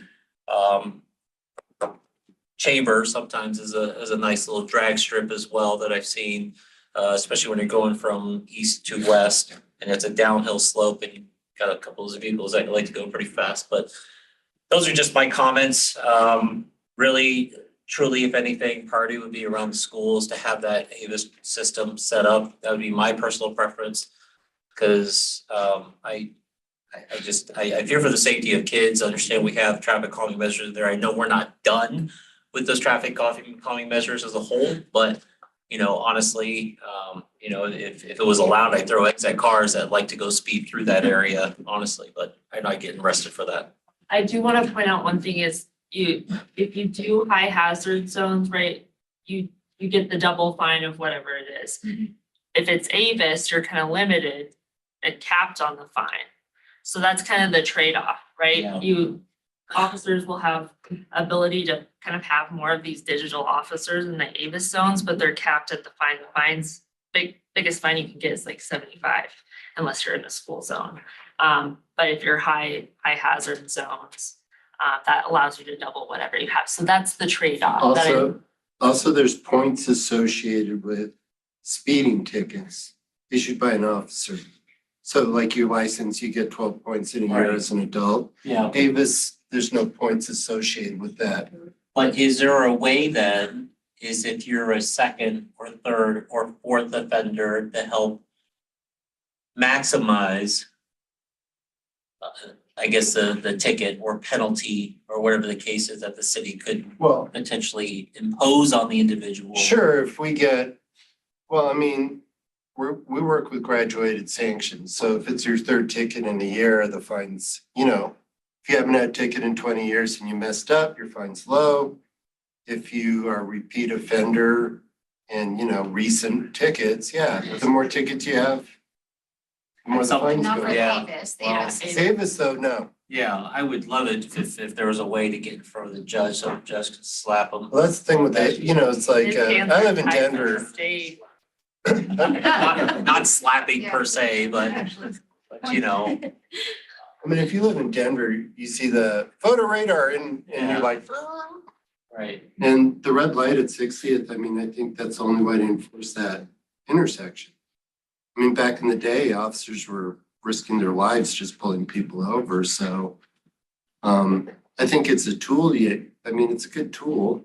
It's another traffic calming Right. measure essentially is what it is, that if we were to have something like that out there, it may have that person essentially think twice about wanting to speed through that area or whatever. I get it.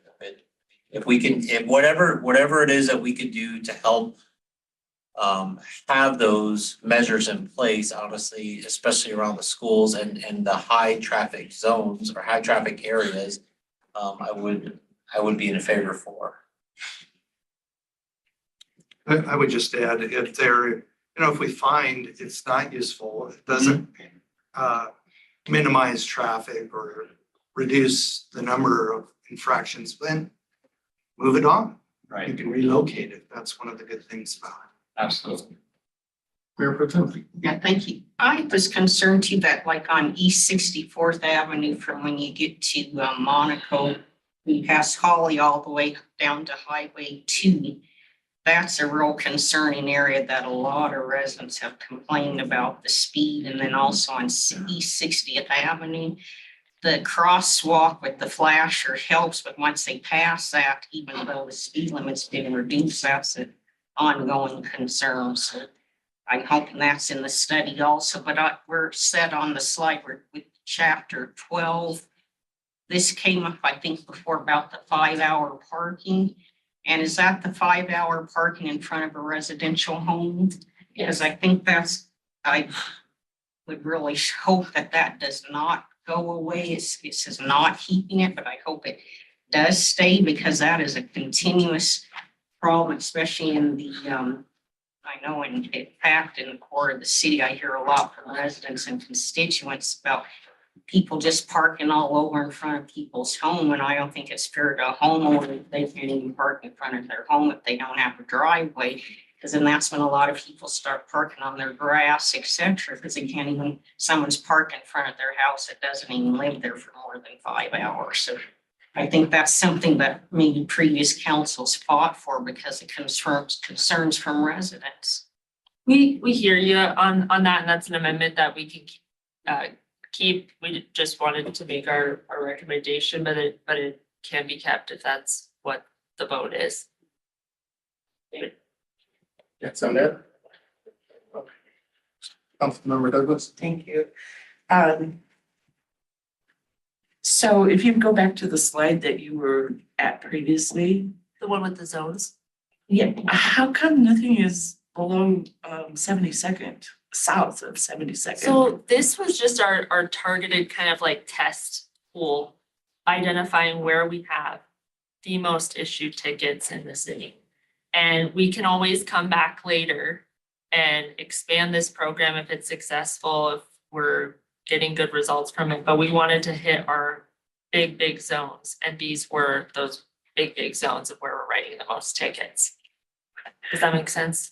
Yeah. Okay. I guess, yeah.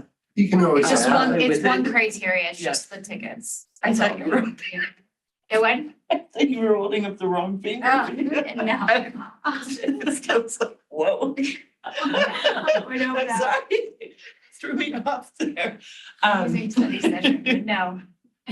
I mean, Sorry. almost all Accord is Highway 2 and Tower Road. And we all know once you hit 80th going west on Highway 2, I mean, that's when it's really time to slow it down. And we have a boatload of tickets from like 80th to 72nd, so. And we just did it based on the number of tickets issued. What was the 22? Yeah, probably the ones in the south are more Yeah. neighborhood. And if you see, just Sliding. as a credit to the PD of like how many more tickets Yeah. they've been issuing in these highly dangerous zones just from January to end of September versus the entirety of the previous year. And I had one more question regarding the puffing. Yes. All right. Well, that's like you leave your car and you go into the Right, house. well, my question was, It allows for automatic starters. right, but what about if you're sitting there idling, but you're in the car? Yeah, that's okay. That's okay? Yeah. Okay. It's leaving an unattended vehicle. They're just like, because that increases. So it can be the- stolen Yeah. easier. Okay.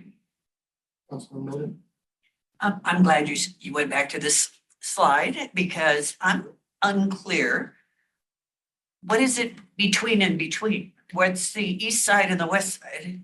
So you should have a packet that was handed out that has a couple of maps. So it's actually Highway 2 between those roadways. So that's gonna be from 72nd Ave up to 79th Avenue along Highway 2 would be a high hazard route.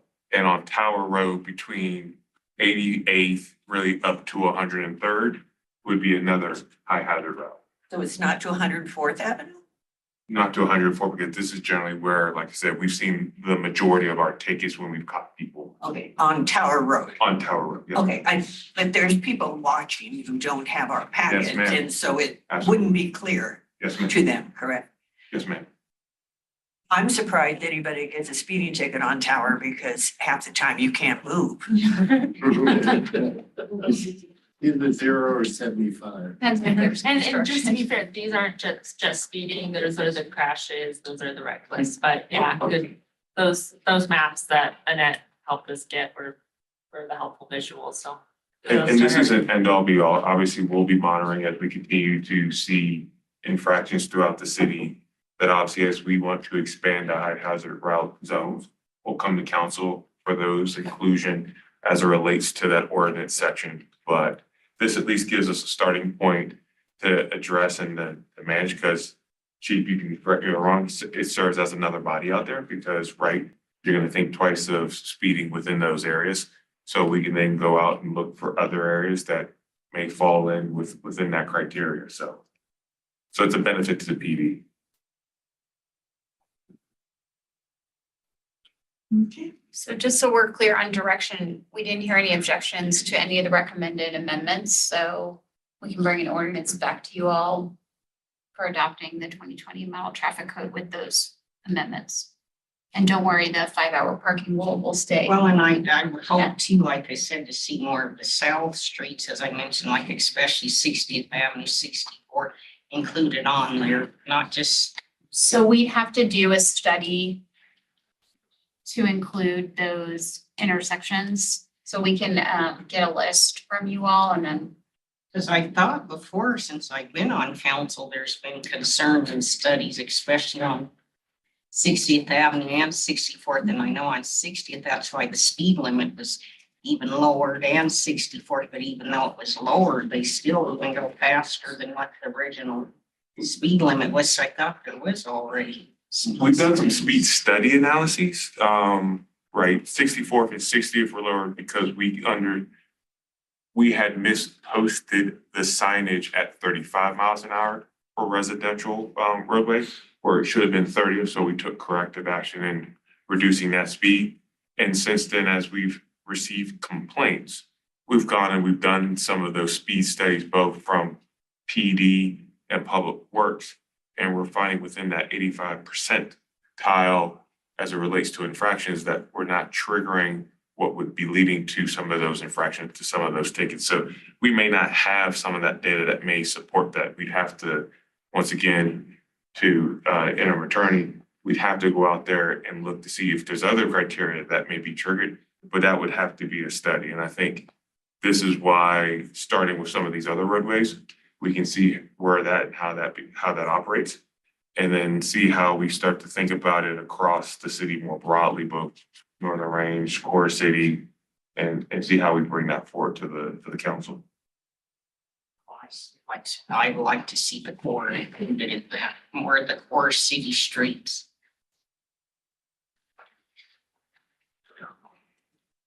Councilmember Douglas. Thank you. Councilmember Hurst, is there any possibility that you could get us those numbers showing how it would impact our budget? Yeah, but I think we only get like $2.1 million a year from HTF. We can provide that information for you all about what the revenue stream is for Hudith. That's not a problem. Okay, thank you, appreciate that. Any other questions? Thank you all. Appreciate you being here. Thank you. Thank you. Thank you, Judge. Good that I don't recognize you.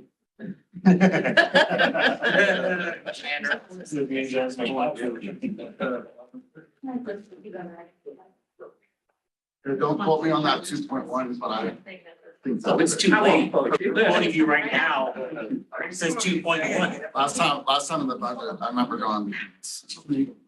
But for a road, I paid $9. I'll stay here. No, you. What? Larry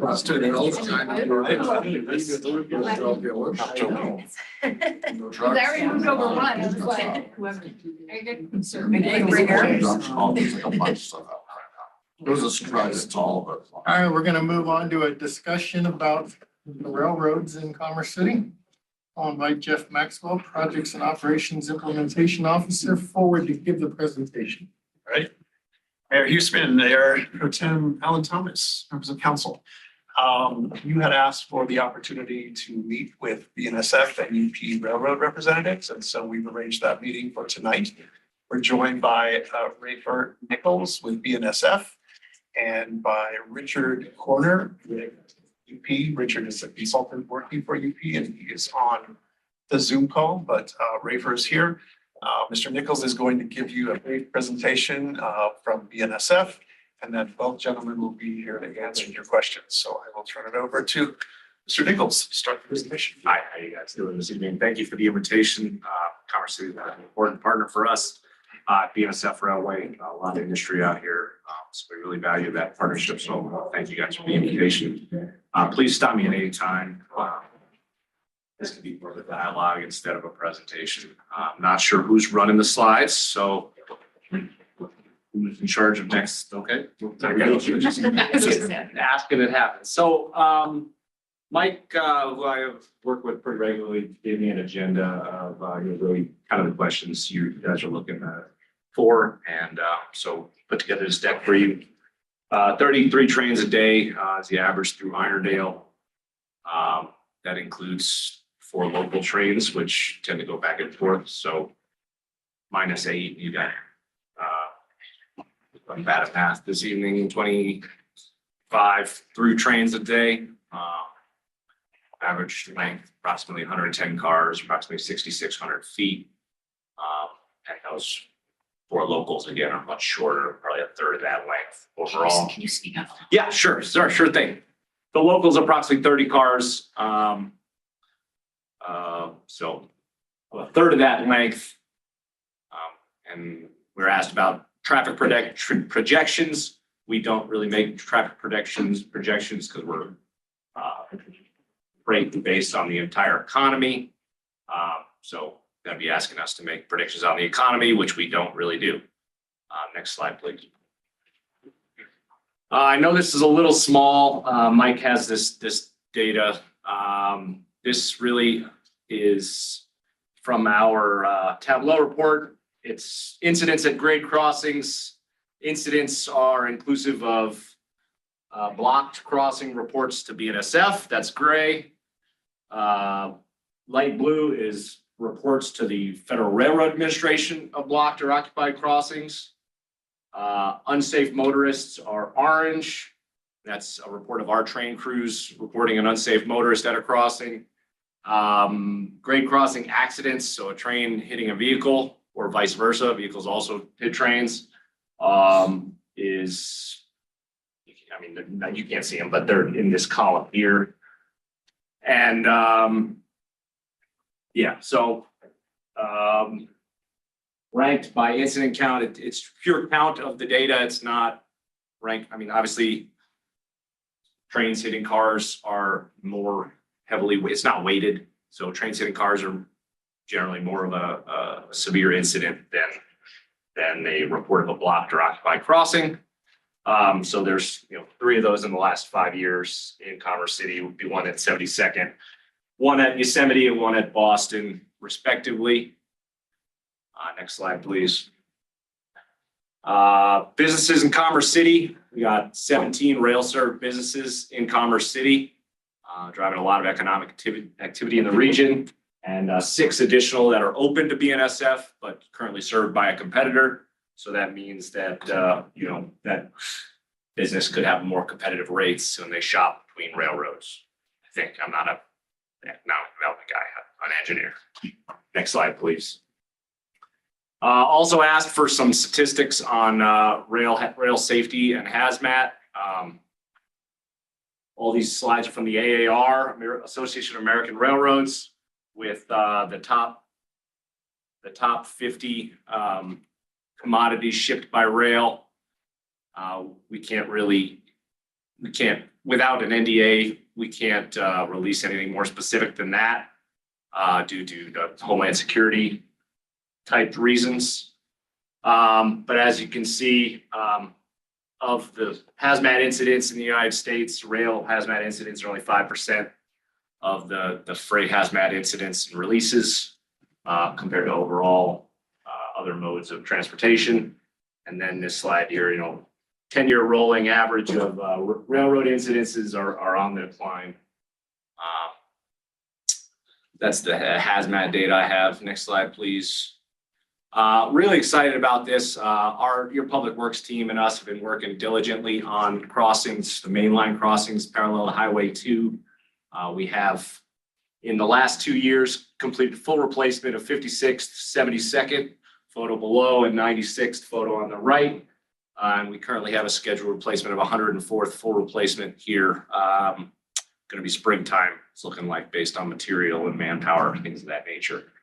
We're also currently working on replacements of Rosemary, 56th non-mainline crossing, and working on a sidewalk, adding a sidewalk at 88th.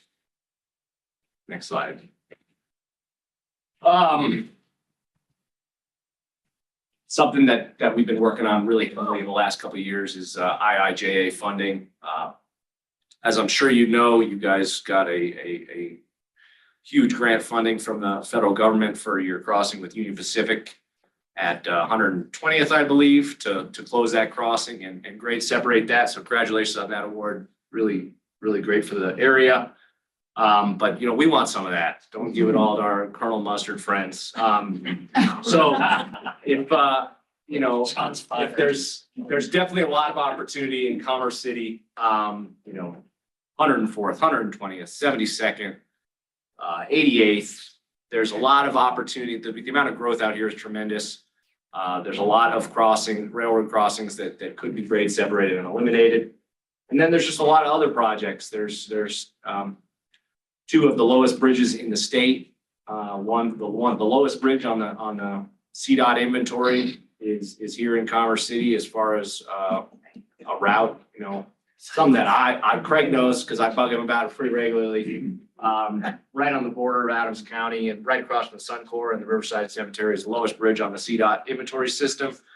And, if we could partner to open that up, that would be a great mode improvement for the whole metro, opening that up for multimodal access between the river and the neighborhoods in Denver and some of the other stuff over there. So a lot of stuff that we can do, looking at the folks in this room to prioritize infrastructure in your community and direct your public works staff to come talk to me, which Mike and Sean got my contact information. So, it's an exciting time for infrastructure. We just need those local partnerships and it's competitive out there. There's, we're talking to a lot of folks and a lot of folks have their acts together. So if infrastructure is important in your community, you know, you gotta put the money where your mouth is and come to us, and we're willing to partner on projects that are important to, you know, that have that win-win outcome, so. Any next slide? That's what I have. I really appreciate the invitation and, yeah, welcome any questions. Sir. Who is the UP representative that's on the line right now too? Richard Corner. Richard Horner. Okay. Mr. Nichols, thank you so much for presenting. Did I get it right, Nichols? I hope I did. A couple of years ago, so I have a friend of mine who's actually works on the locomotive, who's part of BNSF, which I will I will not name. A couple of years ago, he lost a best friend of his, who she was struck between two rail carts. I believe the parts that interlock with each other. She was struck in that and kind of just killed her instantly. Just kind of curious as far as safety measures. What are those preventive safety measures since that time? I think it was back in 2017, 2016 timeframe, obviously. And just wondering as far as what form of safety measures have been in place so that incidents like that don't happen on the rail yard. I'm not sure if I can speak to the specifics of that incident, or I don't know the specifics from that fatality to know what safety improvements would have. Understood. Okay. No worries. I could follow up with you on a specific incident or. I was just curious to know if there was any form of like any preventative measures that was in place, because obviously when you're an engineer on a locomotive and you're the one that rams into a vehicle as well who decides to try to cross over, it still affects that individual themselves 100%. And I know it's affected him a few times in the past too. So luckily him and we chat a lot, but he's been sober too, which is very nice. Sober for about 5 years now, which is nice. So unrelated to all of that, you know, I've had some questions that came up from residents in the area. You know, along Highway 2 and 104th, you know, we've seen residents raise concerns about sometimes trains that are stalled, blocking 104th for up to an hour at a time. Can you provide some input or insight as to what should actually happen? Because I believe you guys are located between 88th and 96. Is that right? Where the rail yard is there for BNSF here at Commerce City? Yeah, I mean, we go parallel to Highway 2. Right. Pretty much. So believe where you guys do your dumping is right there between 88th and 96. Am I wrong?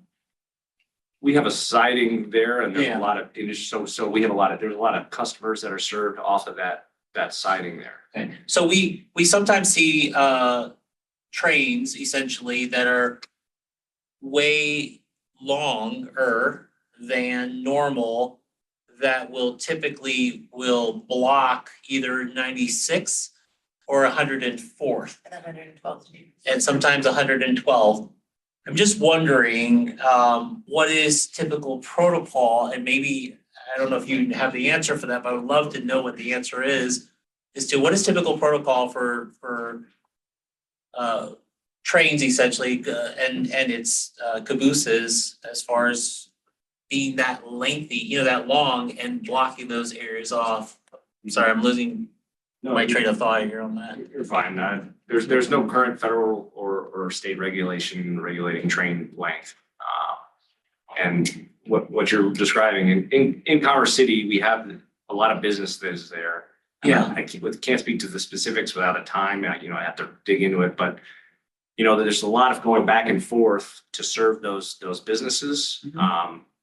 And just due to the tremendous growth, you know, of your city, there's a lot more traffic across those arterials than we would have seen, you know, 20, 30 years ago when those are laid out. So, you know, what I would really recommend is we partner to close and grade separate those because they're going to continue to be a challenge for getting around your community without closure. You know, the safest road crossing is a closed road crossing. My major concern that I've heard, especially from South Adams County Fire or even first responders in general, is the fact that minutes are lost because of the fact that you've got and whether it's on the Union Pacific side or BNSF side, we've got trains, whether they're single locomotives or multiple, that are blocking off those roads that we have first responders trying to get to the other side, so they have to go all the way around, and so they're losing minutes.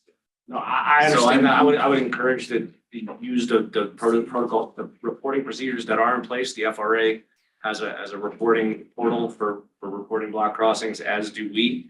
And that's the only metric we have currently to have visibility to those so that we can say, oh, 72nd is the most reported. We should, we need a project here. Can you elaborate on the FRA reporting? Where do we go for that? Is there a website? Is there a way? FRA.Google, I think if you Google blocks crossing report, I think it can probably be the first or second FRA.gov link. Okay, and then the other one too, I have a question on is regarding how often are the railways across intersections inspected? We're talking the highway grade crossings essentially. How often are they inspected? Are they done quarterly, annually? I mean, are they just to make sure that everything is still intact? So we inspect things from a railroad safety perspective, right? And we do that at a minimum FRA required twice a week. Ride across the tracks. And I think it's more frequent than that, but the minimum required by the federal government is twice a week. Okay.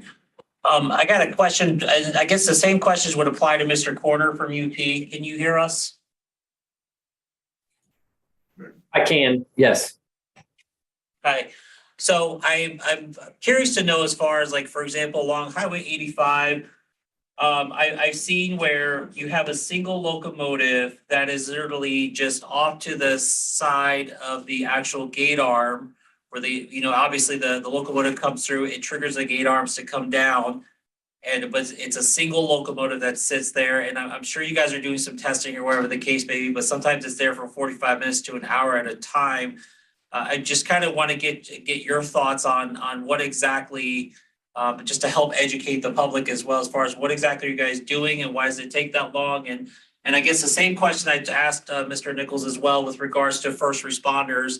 I'm not sure as far as if there's any form of communication. I'm assuming there's forms of communication that goes on with first responders and between UP, BNSF, with regards to when trains are coming, so that our first responders can ensure that they can potentially have to maneuver or go an alternate route.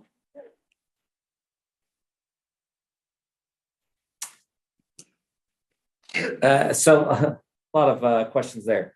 In regards to the block crossings, it's pretty much the same answer as Rafer gave.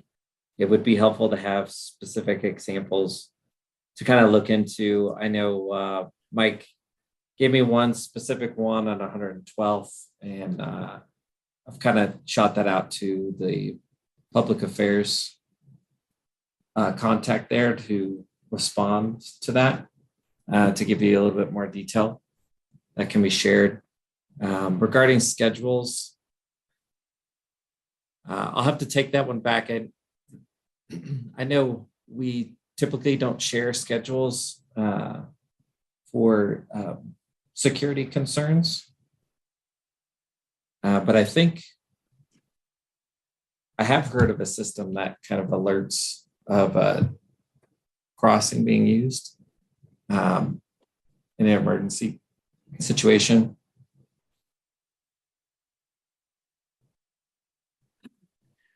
Okay, so the other question I have too, then, I guess, as I think I heard Mr. Nichols had mentioned regarding schedule, with regards to, things that are having 104th is scheduled for sometime spring of this year. I'm wondering with Union Pacific, do you have a schedule that's available or up that can be shared with the public as to knowing when those highway grade crossings that parallels 85, that's within Commerce City proper, would actually be taken care of? Because I could just name one. If I go off of 104th and Highway 85, I know my truck can be sent across there if I wanted to, but I won't. And on top of that too, I think there's definitely a lot of other areas along Highway 85 heading south into the core of the city. Just wondering, do you guys by chance have a schedule when you guys planned on taking care of that? And I guess when, or what is it that you guys are, I guess, for lack of better term or whatever, is to figure out, what are you guys waiting for? May I ask a clarification? When you say, what exactly are you asking us to take care of? Is it The highway grade crossings, right? The railroad crossings? Are you tracking with me so far? Yeah, I understand that. Are you talking about like the surface? Is it rough or? Similar to what BNSF has already done with regards to some of the other areas. Kind of smoothing them out and making sure that it's basically for traffic or vehicles that go through those areas, it's pretty rough. There's sometimes several dips or some vehicles that's being damaged. Granted, we do have a lot of, never mind. So, but granted, we do have some issues, but I just wondered as far as, is there plans to take care of UP's highway grade, highway railroad grade crossings at the intersections of, for an example, 104th and Highway 85? So typically a grade crossing is used by vehicles. And in the state of Colorado, per Colorado state law, maintenance of the crossing surface is a 50-50 cost share between the agency and the railroad. And so our maintainers keep track of the surface maintenance needs. And I would ask that anything that, rough crossing be called into the ENS, which is located, it's a phone number, and you would call in a maintenance request to that phone number with the specific DOT. Councilmember Kim, if may. Councilmember Kim, yeah, so the partnering that Mr. Nichols spoke of for the BNSF crossings, we will do a similar thing with UP. We've been focusing so far on the BNSF ones, but we're moving. In fact, Mr. Kerner and I were scheduling a meeting for a couple weeks to discuss some of the ones moving forward. So when we is will that? be looking forward, and it's scheduling and funding dependent. So we don't have all the funding to do all of them at once. So we don't have an imminent schedule as it relates to those railroad crossings because city will have to have its portion, UPPR will have its portion, and that's a coordinating effort that we will have to nail down with the gentleman. So what I'm hearing then is there's nothing scheduled on the books to take care of those areas that under UP and the city's control next year. That's correct. So we're probably looking closer to 2 years, 3 years down the road? Probably in that range. Well, that's different. The Chrissy grants for the grade separation at 120th and The 85. Christie grant specifically, which I think Mr. Nichols mentioned earlier, is a grant we've received from the FRA for a grade separated crossing at 120th with US 85 as well as the railroad. And we are working, we're getting it obligated. That's the first step of getting that grant done. Then we'll move into design. And the grant was for $9 million, which should take us through primarily design, right-of-way acquisition, as well as environmental NEPA process. And at that point, we will also be pursuing an additional grant because the cost of that crossing is over $100 million. So we'll be seeking more funding. And that our partners in that are CDOT, Adams County, and Brighton. So we have a lot of partners on that, but that is certainly a big lift for us to get to. So let me interject as well, is that when we have similar to the BNSF at 104, where we had a rough crossing, they did make some interim improvements to that crossing until a longer solution. Now, obviously, I may be seeing some shaking heads that interim improvement probably needs some additional work, but those are conversations that we can have before funding a longer term improvement. And specifically not 104th, that segment is a CDOT highway. So the maintenance is their responsibility, not trying to push it off on others, but that's simply a fact. We have to make an agreement with them. So CDOT's to blame for this. Got it. Thank Yeah, it's you. all their fault. No, It is apparently. I just have a couple of things. Going back to Councilmember Kim's question about 104th. I thought I heard the gentleman from BNSF say that that was scheduled for spring. For the BNSF one, that's correct. Okay, great. One of the problems I see and have complaints from residents at that particular crossing, 104th. Sometimes, most time it's when there's moisture, raining or snowing. The arms come down, there's no train in sight, and traffic backs up both directions forever. And, you know, people want to get out and just lift the arms because there's no trains. And it looks, it doesn't look, it's extremely dangerous to have people out there trying to hold the arms up to let their fellow residents get by. But I don't know if the sensors are bad, what the problem is there. I have complained about it several times. And then I think, you know, I know the trains block 104th, they block 96th. I have to tell you, 112th on the UP. I took a couple of years ago, Steve Fender from the Federal Railroad Administration. And we parked there in a bus. And I said, don't pull in there, you'll never get out because that train's gonna sit there. He goes, no, it can only be there a certain amount of time. I also know we've partnered with the landowners and the railroad to get an airline underneath of 112 so that that train could be broken and still maintain their air so that they didn't have to build air to be able to move it when they needed to move it. A lot of the engineers don't break the train down and that train will sit there across those tracks for all day. And it is a huge nuisance to residents that are trying to use 112. Living in that area, I can tell you, we avoid 112 because of the fact that there's always a train. And we also realize that we have a lease on Havana Street from the railroad. And there at one point in time, we had contemplated closing of Havana and doing away with that lease. We can't do that because it's the only way around that train.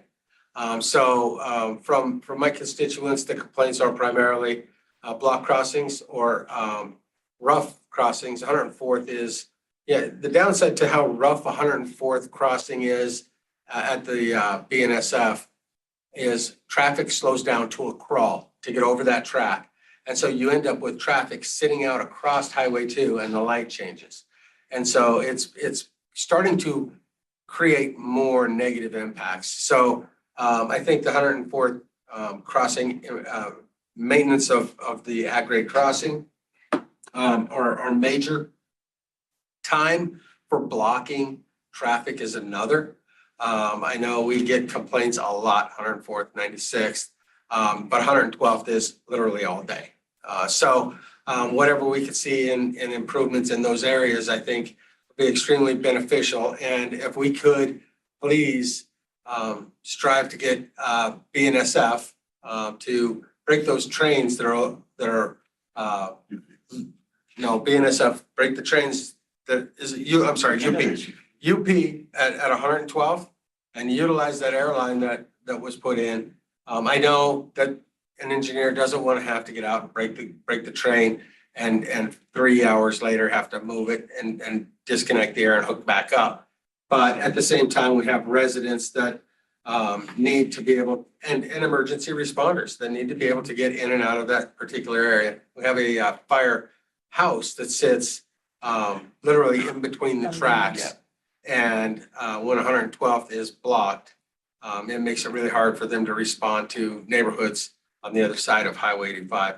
So those would be my concerns, and would love to see some improvements in those areas. And we'd love to partner, as a city to help make those things take place and make them happen. But so I'm not just laying that all on you. How can we do a better job as well? But when our residents have to sit for an hour, try to turn around, or traffic's out across Highway 2, it starts impacting public safety and at a high rate. So that's the request that I have for both railroads tonight. I'd like to address one of the Sure, questions. absolutely. Raised about 104th and the false activations, and that's a sure sign that needs a full replacement, and that's, part of the reason it's been scheduled. It was delayed because we were negotiating with the city, and then we realized it was a CDOT highway, so we had to bring CDOT into the mix. So that did cause a delay as far as the scheduling of 104th, but all those they're really on a 20-year cycle, and unfortunately, all of the major arterials in Commerce City are coming due around the same time, which kind of makes sense for when those intersections were last updated. So, and then, as much as I relish the opportunity to throw shades at our partner, Union Pacific, we're all in this together, and we want to ensure that our at-grade crossings are safe for the traveling public. I will just add a couple of things. Mike hinted at it. We are on the hook. The city is on the hook for a 50-50 split for roadways that are city maintenance, and those can be expensive. 104th is a $500,000 crossing. CDOT's on the hook for that, for half of that $500,000. And some of those bigger crossings get awfully expensive, awful quick, and we want to make sure that our partners have that budgeted. And again, so that we're responsible for between the end of tie to end of tie, which is the concrete surface that goes down on a track. Sure. The local agency is responsible for the roadway approach, and whether that be the paving. And a lot of the times, you may think, hey, it's the road, you're driving over it at 35, 40 miles an hour. You just say it's a rough crossing, but it might be your local maintenance staff or CDOT's local district responsible for the approach grading or potholes near the approach that may not be the responsibility of the railroad, but it takes a partnership between your public works department and us to identify those. I would suggest prioritizing. We're almost done. You're gonna be done with us for 20 years, I hope. So I'm gonna not have talked to Commerce City on road grade crossing for 20 years. So I suggest prioritizing, that next batch that you want to be talking about, and having your public works director prioritize those from a budget. Well, and from a financing standpoint, one of the things that we have to do a better job on is road safety on our end, and we have a budget. But things like 104th, I know it's a state, we need to get that fixed. We participated well with BNSF for the quiet crossing.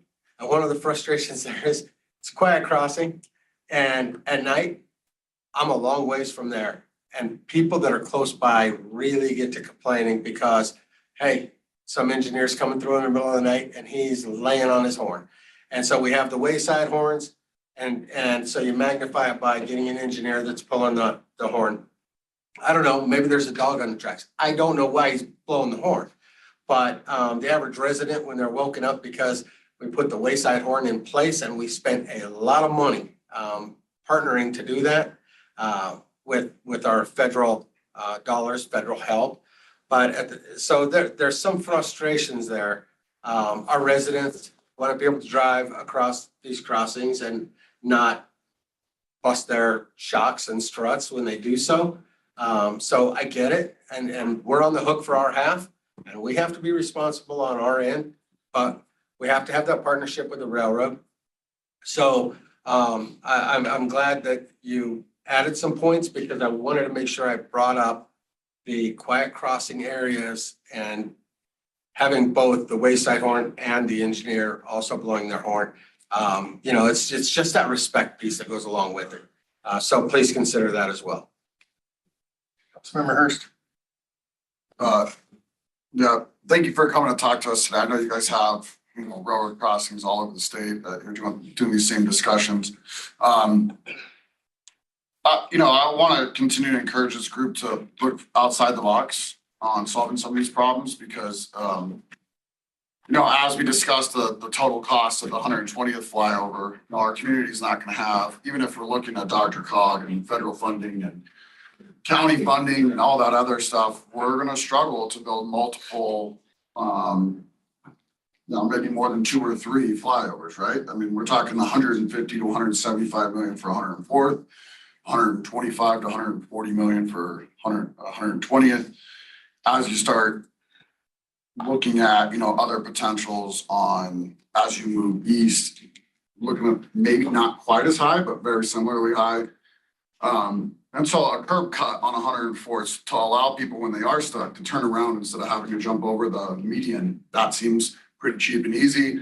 I know that's a CDOT road. We've advocated in the past to try to either work with CDOT on an IGA so we could do more on that road.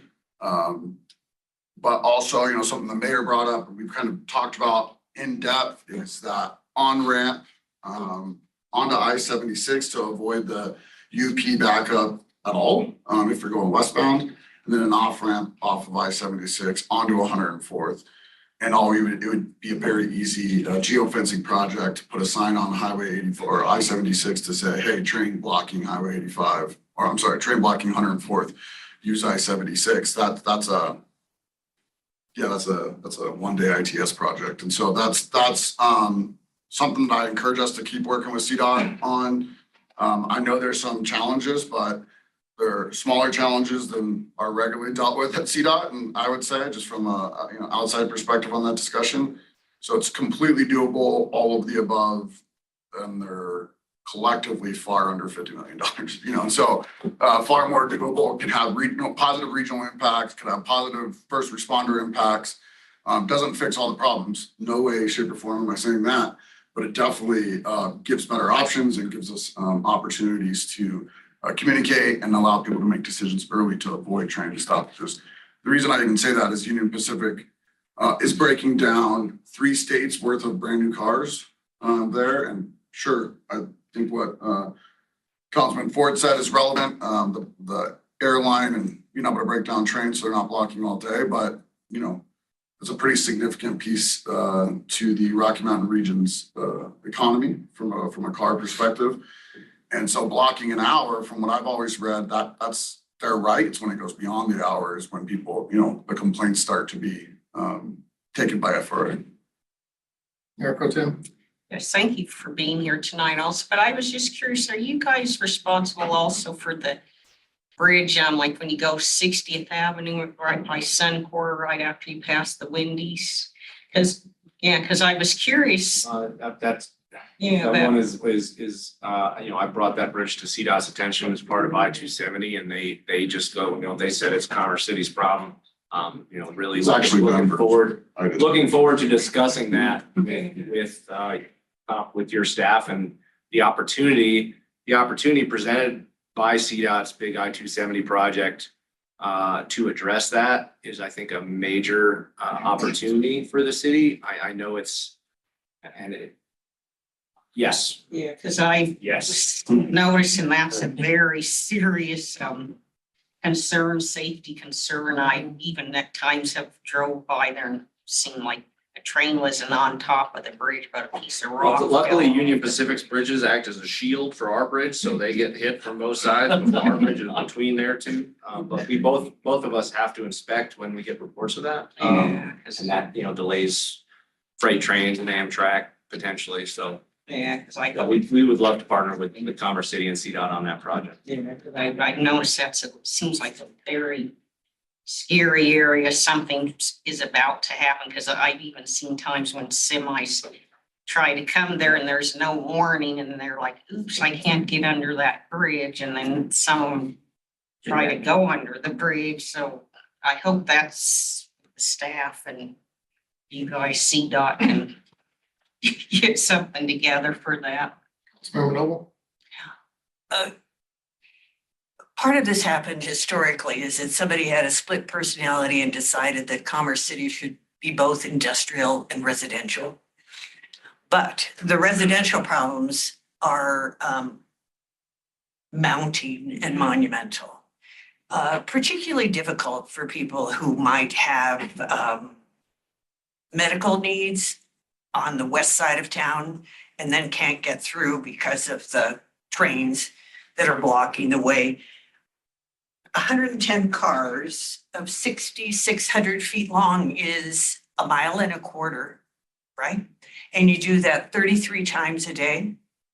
is there a chance that, without telling us what the schedule is, that you could schedule them so that they aren't coming through all day long?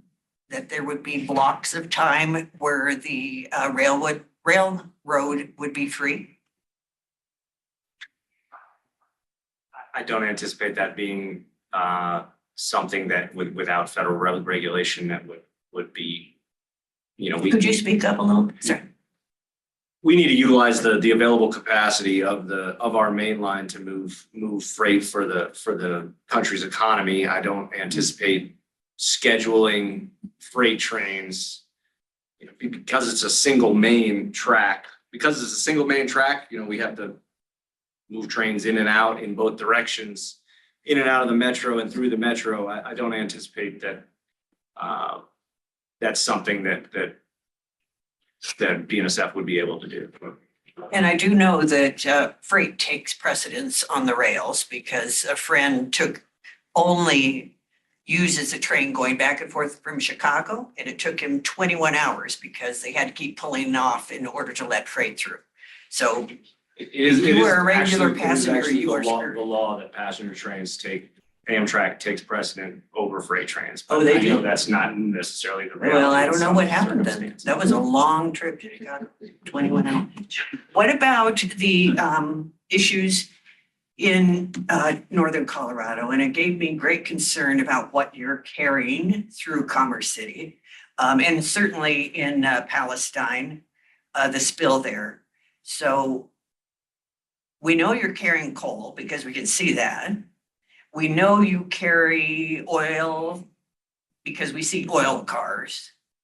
What other products do you carry through Commerce City? So as a federal provider of rail service, we have to take whatever is given to us by our customers. So if it's legal to haul and a customer wants to haul it, we have to haul it. We take pride in doing that safely. Without, I can't go into any more specifics beyond the statistics that I provided in that slide about the most carried commodities in the country.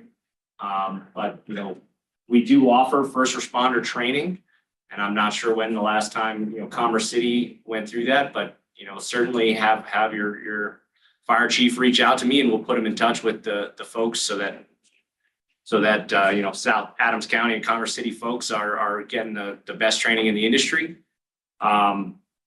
Other than that, you would have to have your staff reach out to me and as far as what you need, what you're looking for from a more specific basis. And we have to make sure that we can provide that in a way that's safe, that it wouldn't get released to the public. Then I have a question for Mr. Rogers.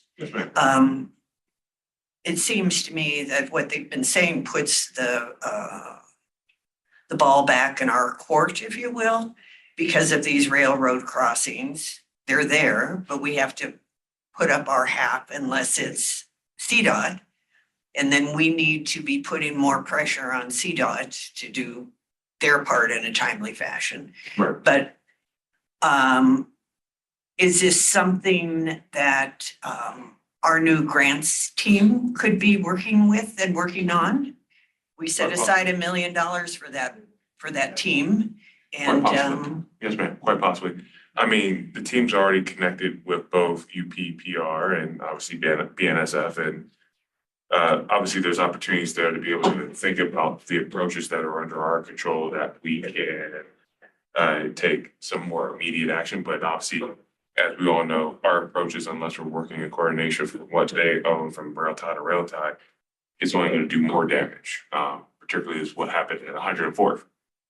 We got CDOT to address the approaches. That would have been our responsibility if it was our road, but we had to coordinate with BNSF for their rail ties because that addition of grade could have had additional detrimental issues to vehicles. So timing is key for when we think about that with those organizations, and it's why we have these type of engineering relationships to understand when best to optimize and to maximize, and when tying in our grants team that'll own help us.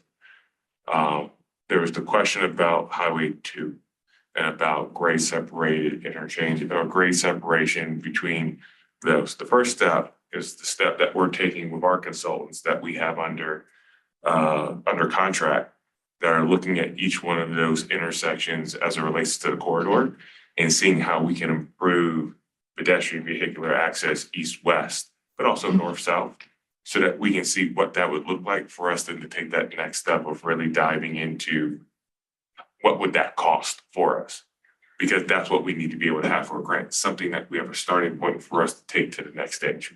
So we're doing that as we speak with BNSF, as I would say, would be at the table. And how did we fund that?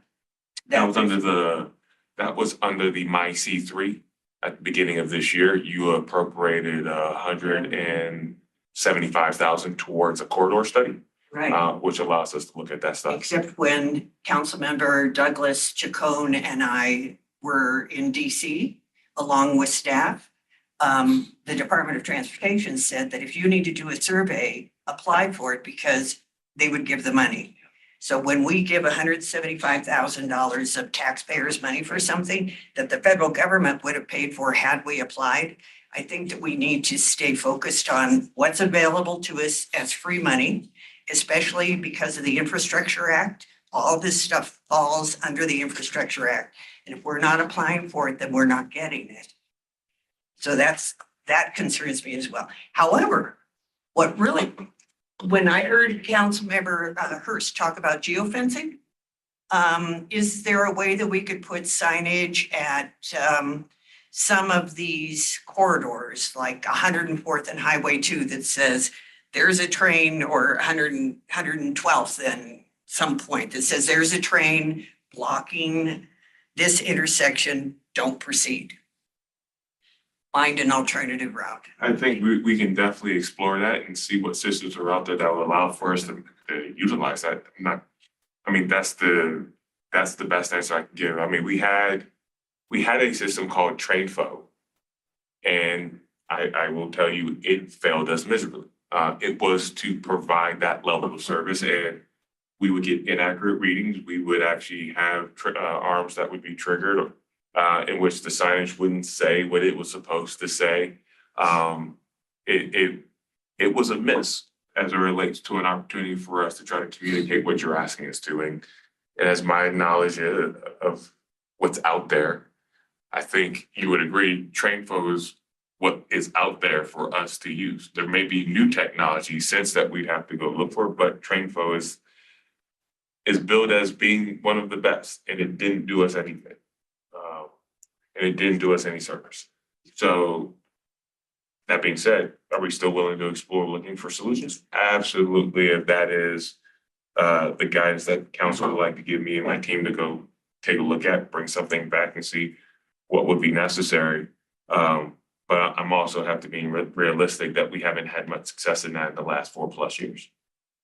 Do you know of anything better? I was gonna suggest going to the market. I know there's some solutions out there, and I think he triggered my memory that TrainFo was one of those. I'm not familiar with other providers that offer that third party tracking of when trains are occupying crossings, but it is out there, and I think there are providers that are looking to provide that information. I think that my only issue now is that I think there's going to be a lot of disappointed residents, dissatisfied residents, that we haven't been able to provide them with immediate relief, or even relief in the near term, or the half term. At some point, I haven't heard anything particularly encouraging. Is there anything that we can tell the residents who get stuck and have damage to their cars from these? I would have to turn to UPPR and BNSF as those crossings are theirs, and obviously we're willing to partner where we can make a difference on the right of way that we control. But once again, it's gotta be a partnership as it relates to those projects. But I'm very encouraged with what we've gotten done with Commerce City in the last 2 years, speaking on our behalf, not speaking on other railroads' behalf, but it's very encouraging what we have in the pipeline. And we're gonna continue to partner on projects as they're you know, as staff brings them to us or vice versa, when we find a project that we think is a win, we'll bring it to staff, but it needs everyone's buy-in. That'd be good. And Councilmember Hurst, what do we need to do as a city to get that curb cut on 104th? So people can flip a U and get out of there? Not go through me. No, that's where that does get weird for me. I can't go to like the Region 1 RTD and say, hey, I want this. That would be a little weird, but I think through Dr. Cog, through Adam's, AdCog, and then through Jason's staff, obviously, there's already been discussions about the on-ramp, off-ramp, and then potentially the curb cut. I'm not sure if that was included, but that's something that I suggest the city just says from a curb cut perspective, maybe not all of it, but from a curb cut that we try to do that through an IGA. Otherwise, it's gonna be years, we'll have to go through.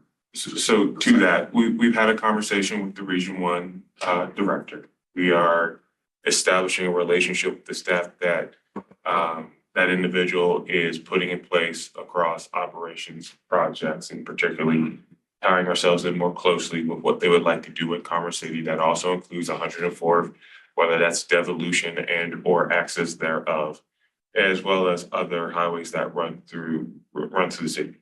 I can appreciate that we have residents that would like to see some immediate relief. I will tell you, I think the city and CDOT are in a better location within the last 12 to 18 months that give us the opportunity to be able to advance on a number of different fronts. We've got Jeff Maxwell and Jeff Bowman that have some very strong relationships with CDOT in the right places to be able to get us access, to be able to have a stronger voice at the table. So I think over the next 12 to 18 months, we'll be able to move things forward. It's not going to be overnight, but we understand the concern, we understand the desire, and there's a need for us to be able to provide some benefit. So we're going to stay the task with trying to raise these matters with CDOT, with BNSF, with FRA at the appropriate opportunities when we have those chances, right? Because a lot of the things that we're hearing aren't necessarily physical in nature, they're programmatic. FRA sets the policies, sets the parameters, and if we want to see some change, we got to work with them as well with respect to the impacts to our community. And that obviously goes through our lobbyists at the state, at the federal level. And we probably also need to get the state involved in some respect outside of CDOT with opportunities for more localized funding that can help us get from one step to the next step. So like I said, I see this as an opportunity-rich environment for us to tackle next steps. And these conversations, understanding some of those different scenarios, we're going to start really applying them. So you mentioned that crossings have a 20-year lifespan. When was the last time that the crossing was redone at 104th and Highway 2? I don't have that available. I can follow up with you and let you know when that Has it been last more than was. 20 years? I mean, you came in touting about how we worked together to get this project funded. So certainly somebody has the information on how old this project is. Is it older than 20 years? I don't have that available, but I'll surely follow up. Does with somebody on the staff. staff know, is it older than 20 years? I do not know the date it was. How do we not know this? Right here is a systematic flaw. If you have a crossing that is over 20 years old, should have never been able to get that point. And obviously we have a systematic flaw that allowed it to get to that point, because we should know exactly what day, what year these crossings were put in the last time they were done. And the fact that the railroad can't tell us and our city staff can't tell us indicates why it is that that crossing is in such poor shape to begin with. Because nobody is tracking when this stuff needs to be done. To say 3 years out, okay, we're coming up on the lifespan of this crossing, let's start putting the funding together in order to get it done. But instead, everybody's sitting here looking at me like I'm an idiot because I asked a question they can't answer. So I will say this, you have staff here that, quite frankly, the implementation of this predates pretty much all of us around this table outside for ahead of us. So I got to give a little bit of grace to the staff and the team that I have. I think what I am and my team is committed to is that we've been hearing these concerns and these issues with 104th, and we're applying that there's a new lens that we need to take in addressing those issues. Hence, the funding in the development or the delivery of that crossing needs to occur in a rather quick timeframe, and we're working with BNSF and CDOT to accomplish that.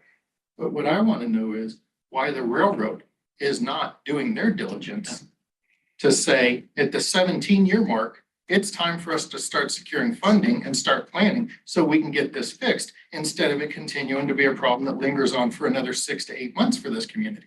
Because right now, the only thing that these two railroads have demonstrated is the only time you care about Commerce City is whenever you want our money. Other than that, you don't care about us, you don't care about our residents, and you don't care about the people you impact on a daily basis through poor maintenance, through poor planning, poor scheduling, and just poor being a poor neighbor. And that's just the reality of it is. Mr. Union Pacific, who couldn't even show up here to face us in person, who's hiding online right now, who doesn't care about the fact that his trains impact not only first responders, but commuters day in and day out, trying to get to work, trying to get to school, trying to pick their kids up from school. You don't care. Why? Because not some 19th century law that was put out there that made it so that we could have a transcontinental railroad said, you guys get supremacy over everybody. You guys get a rule the roost. And you can tell me to contact the FRA, but the FRA is a joke. And when we sat in Washington, D.C. in their big old building and told them, this is the problem we have, and the FRA director says, well, you know, if they don't do a train run through your town at this time, it's just going to back them up down the road. What do you expect them to do? So the FRA's in your pocket, and that's your only answer? Your answer isn't, you know, we should really try to be a better neighbor. Your answer is, well, contact somebody else because we're not going to do anything about it. Well, guess what? The FRA is not going to do anything about it either. So the only time you care about our city is whenever you come in here and say, we need your money. We need your infrastructure money so we can make these crossings better. If you're driving across your crossings twice a week to inspect them for safety, you're obviously only inspecting them for safety of the rail. And you're not inspecting them for safety of the vehicles that are going across, and that makes you a poor neighbor. And you can sit there with that smug look on your face, but everything that I am saying is true, and everything I'm saying is felt by every single resident in this community because you're a bad neighbor. And you don't care. Mayor Pro Tem. Thank you. And back to the bridges, I thought of another question. When was the last time, or does anyone have a record when that bridge and all bridges, you know, train bridges, when they were last inspected for safety? Is who's responsible for that? So if we're talking about the 60th bridge, obviously that's their right of way, but it's also CDOT right of way. So there's some uniqueness to that bridge in of itself. You may have a more recent update on when that bridge was inspected. Well, there's 3 bridges there. At 60th Avenue. At 60th Avenue, 2 of them By Sand are not Creek. mine. We do inspect them more than 3 times annually. We have bridge inspectors on staff. Those are inspected for safety more than 3 times annually based on those requirements put on by our engineering construction center, the Federal Railroad Administration. So are all bridges in Commerce City, you said 3 times a year inspected? That's correct. I'm sorry? At a minimum. And then, so like, who does a resident contact, or do they contact a council person, the city, if they see, like I said, a rock falling off of the bridge? Who do they contact? We have an emergency, we have a fully staffed emergency dispatch center, and that number is readily available. And then to make sure those are done, can our staff review those reports? Because like I said, I'm surprised they're saying they're safe. You have reports on the bridges in Commerce City saying they're safe. Can the staff get copies of those? I mean, because this is all the railroad crossings in Commerce City seem like a serious concern. City manager, you mentioned there's projects. Are we going to have to request a study session to see what the projects are? When are we going to see changes? When it comes to bridge safety, obviously it comes down to who's the responsible party for that bridge. For example, the bridge over the O'Brien Canal, which is the Potomac Street Bridge. That's a responsibility of the city for that bridge. And we maintain and we conduct our own inspections as required of us. That is no different for whether it's a CDOT bridge, whether that is a BNSF or a UPPR. So I think when it comes to the dynamism of those different bridges, it's really a coordination effort for us in understanding, once again, we may have zero purview as to the inspection and or the qualifications that they are tested against as we are tested against. But if there are questions of said bridges, we can reach out on behalf of obviously our residents and ourselves as an organization to better understand what's being done to take care of them and what steps that they are moving forward. I would say a study session probably wouldn't bear any fruitful conversations because there's not many bridges that we as a city have under our control, less than a handful, I would say. And once again, we start to think about what the state has and what these organizations have as well, is what a lot of that responsibility falls down to. So I think it's what I would encourage people to say that there's a concern about bridge. Reach out to me and my staff, and we'll connect with the right resources at the different places to be able to get information back out into the community. Like I said, my concerns when, I mean, when are we gonna get a report updates, a time frame, and then the other thing, I don't know how the mayor and other council members feel, but I would like to see a safety report of all the bridges. If you said there's a handful, I would like for myself to see a copy stating something they are safe. And when are, like I said, you mentioned all these projects, when are we gonna start seeing them happening? Well, when I say projects, a lot of that is obviously we're in the beginning phases of, like I said, what we talked about with Highway 2 along the stretch from 88th all the way up to 112. It's hard to discern when those projects will move forward because as we kind of get to different design aspects, we didn't have to look at costs and we didn't have to look at what's the appropriate next steps. When it comes to some of these projects that we're talking about, 104th, with both UPPR and BNSF, I can't put my finger down that we'll be back with you within the next 3 months, 6 months. But that over the course of the next 12 to 18, as we're looking at that more globally and comprehensively, we can come back to you with what we think is a plan of attack on some of the things that we've heard. Once again, there's the technical challenges that we're addressing, but really there's some adaptive challenges here that we also have to look at, which kind of come back down from the FRA and the ability to change practice and culture with respect to how things are occurring along our tracks.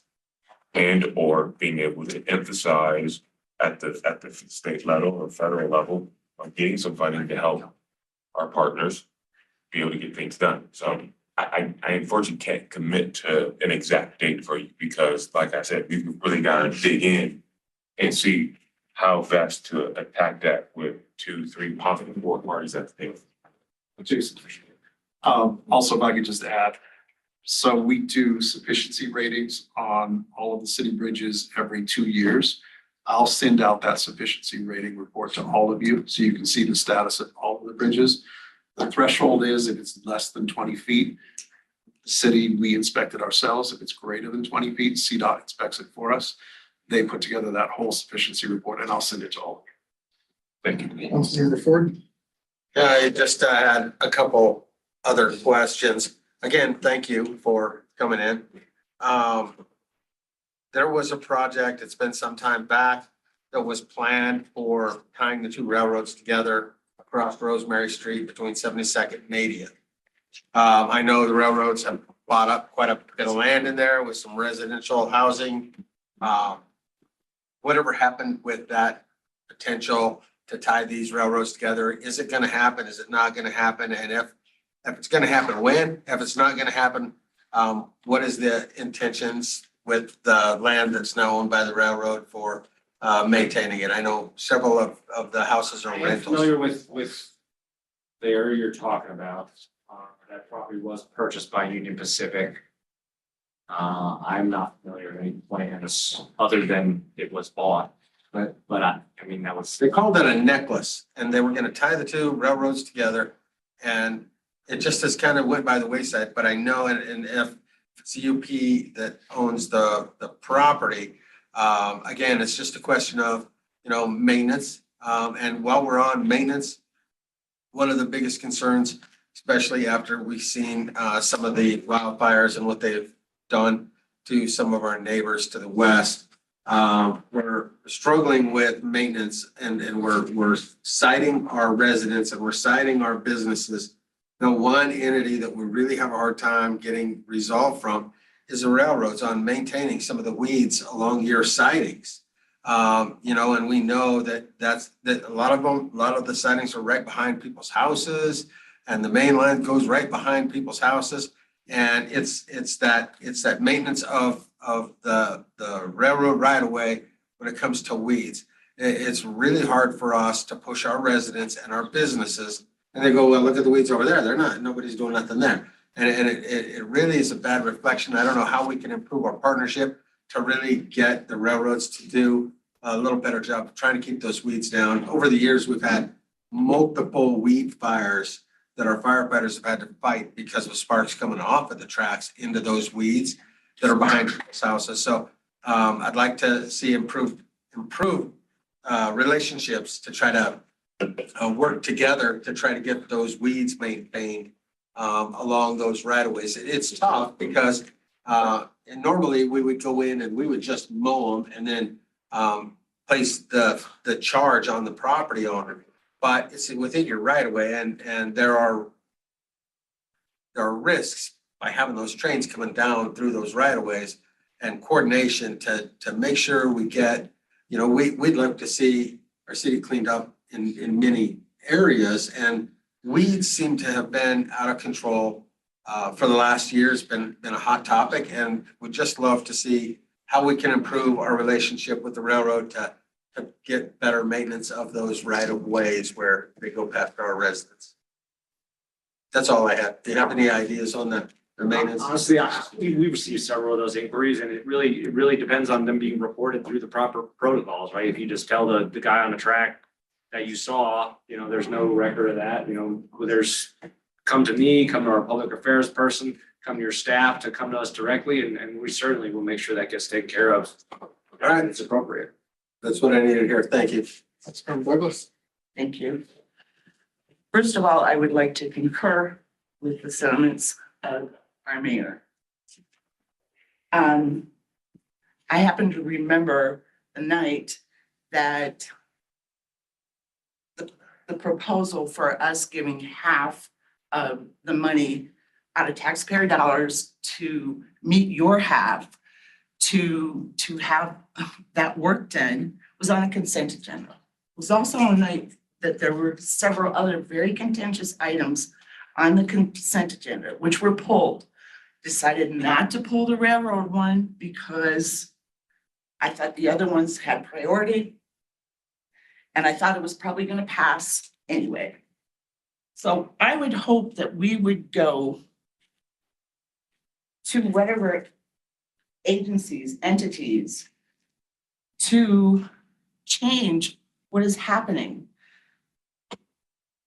According to some of the stuff that I've found, just Googling, you're a multi-billion-dollar company annually.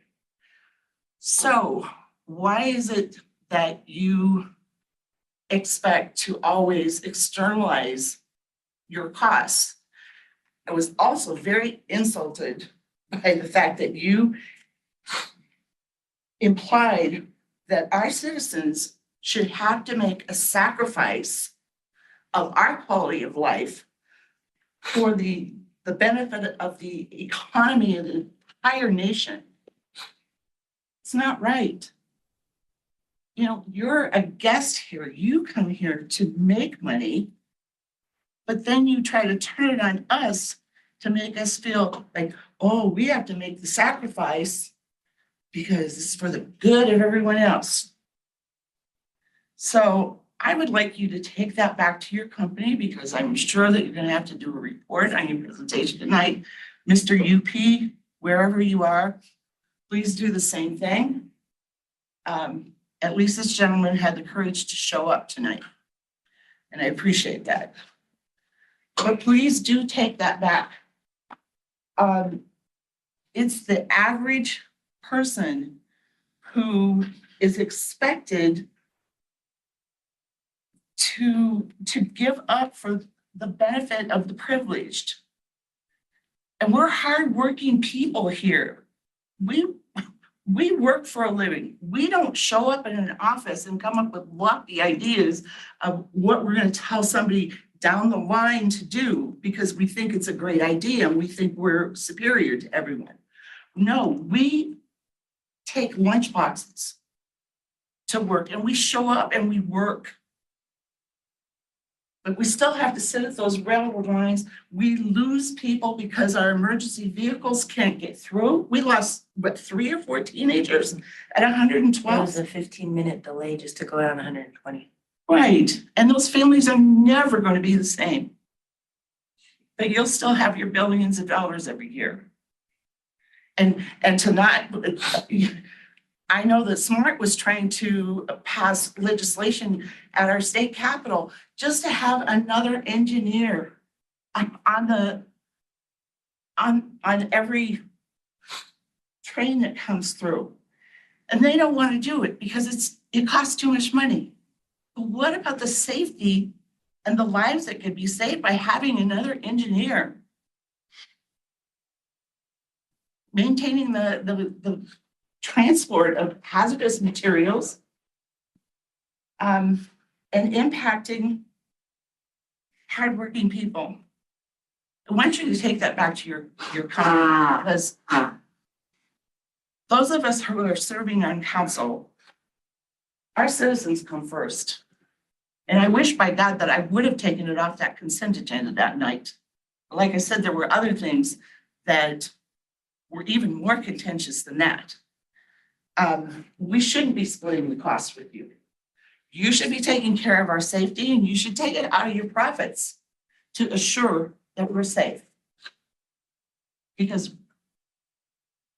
we allowed you to come in here as a guest in our city to do business. Please take care of our residents. That's all we ask. Thank you.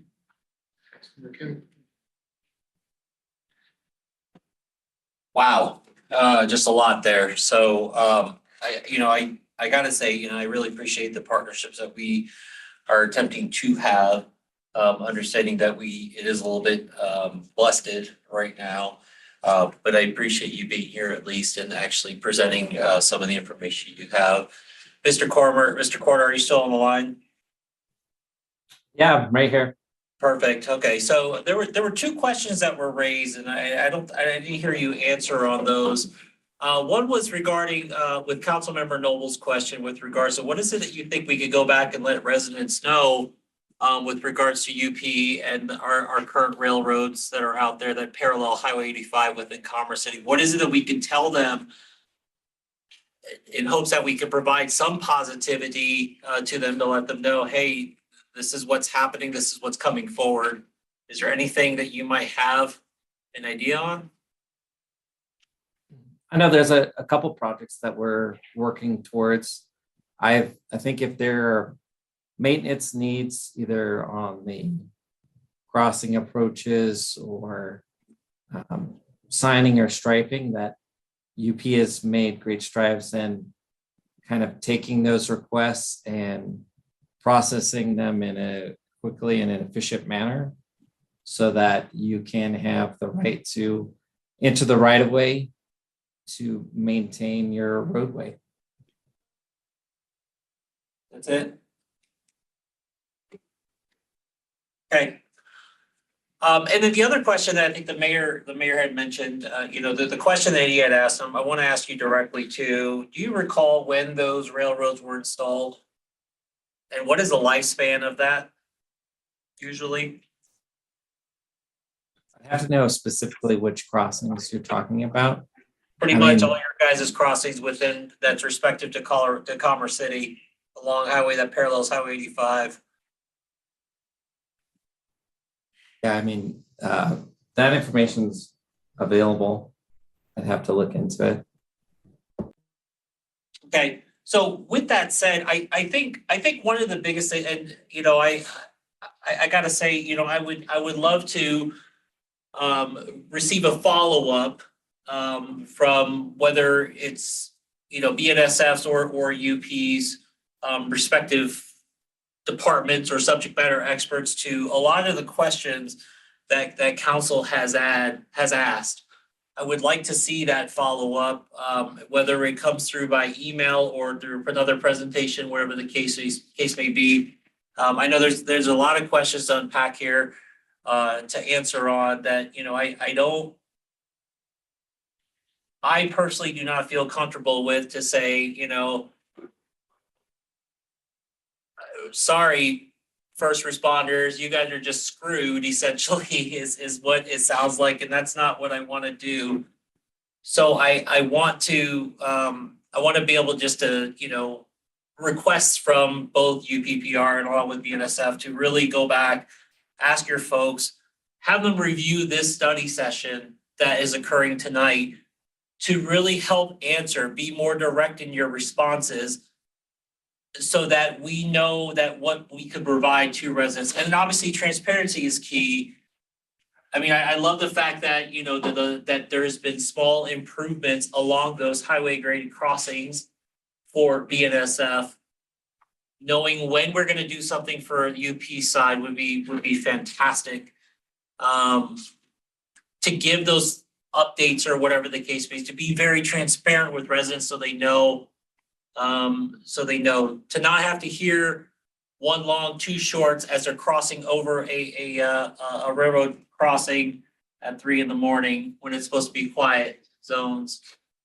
A lot of that too, and my major concern is the fact that there's always been a lot of people come and go, you know, they go east, they head west, they head east on 104th, or even across 96, whether it's on the UP side or BNSF side.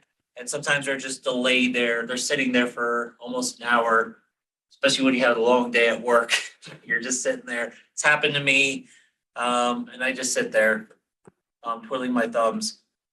So I would love to hear more altogether, follow-up. I would respectfully request that from both companies. Yeah, I could appreciate that if you please just direct the questions that you want specific follow-up from the staff and we'll respond as we're able to. I think there was a lot that was said here tonight that could be taken aback. That I think staff would be able to take away from that to ask those questions, for sure. So Councilmember Kim, I'll summarize all of the questions that were brought up tonight. Yes. And send them to both representatives. So- That works perfectly. Thank you. Thank you. That would be appreciated. Councilmember Chacon. I work so much in equity with disproportionately impacted communities that I do also find it concerning that we're kind of hiding behind the economy. Does it always fall to local municipalities to protect their own health and safety around the nation when it comes to rail yards or railroads? And if that's the case, you can't have it both ways because we still need to be able to do that in that space too. And with the volume of, especially the bedroom communities that we have up north and the level of just how many communities are in that space, I'm just talking about not just the cars, but how many kids walk through that space, how many elders walk through that space between 112th and 120th. As we already know, there's a fire station right there as well. I see it on a daily basis. They get stuck on that feeder road from 112th to 120th. It's only a two-way in or out. And there's absolutely no lights, and you'll be lucky if people let you in to get in at 120th. So if we have to be able to protect our community's health and safety, we still need the flexibility with BSNF to be able to do that on a federal level too. So do you have community stakeholding? What is your community stakeholding for equity for local communities look like now, especially with bedroom communities like ours, because Commerce City is no longer a transportation space. And if it's already 20 years out, what are the next 20 years now if we're still going by 40 years ago? So I'm not super familiar. I'm an engineer, I'm a transportation planner. I'm not super familiar with, being able to answer your question, but I'll certainly take it to our stakeholders that are able to answer that and provide a response, to get. Scott, you mentioned 112th. Yeah. Not to push that, not us, but we're trying to be the best neighbors that we possibly can be, I'm a member of the community myself and I value everything you guys are saying and, that's really, why I'm here. So, I do my best in my job and I'm proud of what we do and our partnerships that we're building with stakeholders like Commerce City. Happily to follow up on your question, but I'm not the person to answer it. Because legislation, according to the governor's office, this year is supposed to focus heavily on transportation. We are a disproportionately impacted community, whether we like it or not, even up north. And how we look at it for environmental justice is going to be key, especially when we're looking at legislation and switching into new sectors. So my concern is being able to have community health and safety and benefits just as equally weighed as our economy at this point, because that is an equity issue when we're talking about climate impacts, because it's wildfires now. It's a number of cumulative impacts that people just sitting there breathing in constant pollution while they already live in pollution with already other issues of pollution now is a concern for PIC. So just looking at it with equity frameworks. Yeah, I mean, to focus on that specifically, like we want to help bring federal money to your community. We understand the Justice 40 communities, the disadvantaged communities that the current federal administration wants to bring money to those communities. And, we're willing to be partners in that. So, when we have projects that not only, there's a number of federal grant programs, Reconnecting Communities is one of them. And you have huge dividers, railroads divide your community in several places and that, those grant programs are specifically designed for communities like yours. And, we need to be aggressively going after those programs. And, that's part of why I'm here is we recognize that Commerce City is an important partner for us and we want to help bring those federal dollars from the infrastructure bill to Commerce City.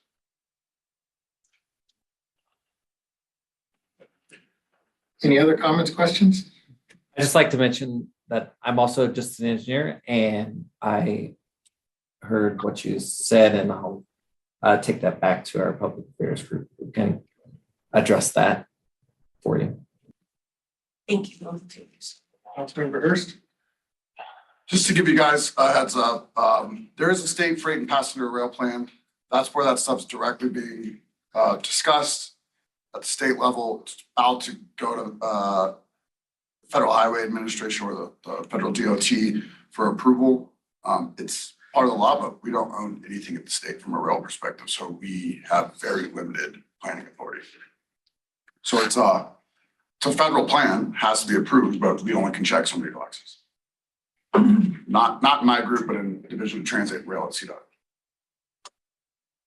Thank you all. Appreciate the spirited and lively conversation. Appreciate you both being here virtually in person in order to hear our frustrations of our community. And I hope that we can work together to create some action that will alleviate said frustrations. Thank you. Thanks for the invitation. Move on to reports. Mr. Rogers. Thank you, Mayor. Thank you. Appreciate that. Ms. Geiger. Mr. Rogers. Appreciate you, sir. Just as a further reminder, on October 25th, this Wednesday, we have the Municipal Court Fresh Start event. Once again, excellent opportunity for members of our community who have warrants, unpaid fines, unfinished business, to have their cases reset, warrants vacated, and those who are eligible, a portion of their total fines may be waived or a new payment plan arranged. So we'll also be doing a resource fair. Also within our Civic Center atrium during the hours of 9 to noon. As it relates to community development, just a brief update on where we stand with ERA funds year to date. 240,000 has been spent serving 113 families. Our building division is also conducting a residential sprinkler training for the home builder community, as you all may be aware. We most recently approved certain requirements in our building code, International Building Code for residential sprinklering. So we're partnering with the fire department and the National Fire Sprinkler Association to make sure that we're able to get home builders trained and learned with respect to that. That's gonna be at the Bison Ridge Rec Center on Tuesday, November 7th from 8 to 4 p.m. We're gonna try to get some information out to the community as well on that. With our community well-being staff, they received 325 ticket books, which included 10 RTD ride tickets for Northeast Transportation Connection. So shout out to the NETC for throwing those over the fence to us. These include free ride tickets that we want to be able to distribute to residents to help meet transportation needs. So we're working on a communication with our community relations team so that we can get it out to residents on how we're going to distribute. In economic development, obviously, there's been a number of different business interactions within the weekend review report, but I want to note a partnership with the Smart Cities Alliance in developing an AI innovative technology platform designed to break down barriers business owners are facing and being able to match them to opportunities. With Public Works, bids for the 2023 long lane striping program and the second phase of the 2023 crack repair program were received. Once contracts are executed, work is planned to begin in November and be completed by the end of the year. We are continuing to work through winterizing our various facilities, both open space, parks, trails, and even our own capital facilities as the one that we sit in preparation for winter. Bison Ridge Rec Pool, the new exhaust fan installation was complete and all 7 boilers were back online as of Friday, so the pools were open for use over the weekend. PD, the first annual Costumes of a Cop event was held at the Civic Center on Saturday. We had approximately 280 costumes given out to children who came and participated in the event. Many of the remaining costumes will be donated to Adams 14 elementary schools later this week. Like to give a little bit of kudos to a new commander, which is a significant staffing position within our PD. It is an internal candidate. David Boraz was selected as our next commander, replacing Deputy Chief Dennis Flynn. Looking forward to working with Dave in his new capacity as part of the command staff. Also, in an effort to foster continued community engagement and further connect with our community members, CCPD will be sponsoring a Dia de los Muertos event on November 2nd, 2023 at Our Lady Mother of the Church at 6690 East 72nd Avenue from 5:30 to 8:30 p.m. More information to come on that. And then lastly, staff is working with Polco, which is a company that does the National Community Survey. We are going to be partnering with them on sending a questionnaire out to 3,000 residents selected at random to be able to get residents' perspective on community livability, which Commerce City previously took part in between 2017 and 2019. We haven't done this survey since then, so we want to get back into that, wanting to understand the concerns and the needs of our community, seeing how that can help play into our operative role here as staff on levels of service. That survey will be out for a 4-week period and will be open to that, like I said, to the general public. Data collected will close at the end of December, and we will be bringing that back in the first quarter of next year to the council seated. But we are also going to be offering that survey in both English and Spanish. We will also make sure to get that into our weekend review report for the community so that they are aware and keep them abreast of this as we go live here shortly.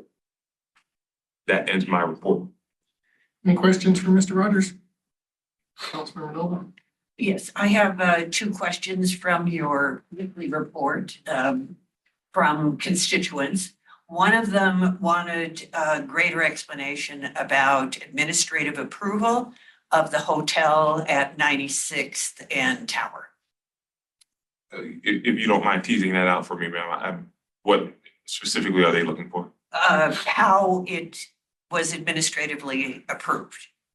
They felt that they weren't adequately notified of the use that was going on that corner. So are we talking about the development plan or the plat?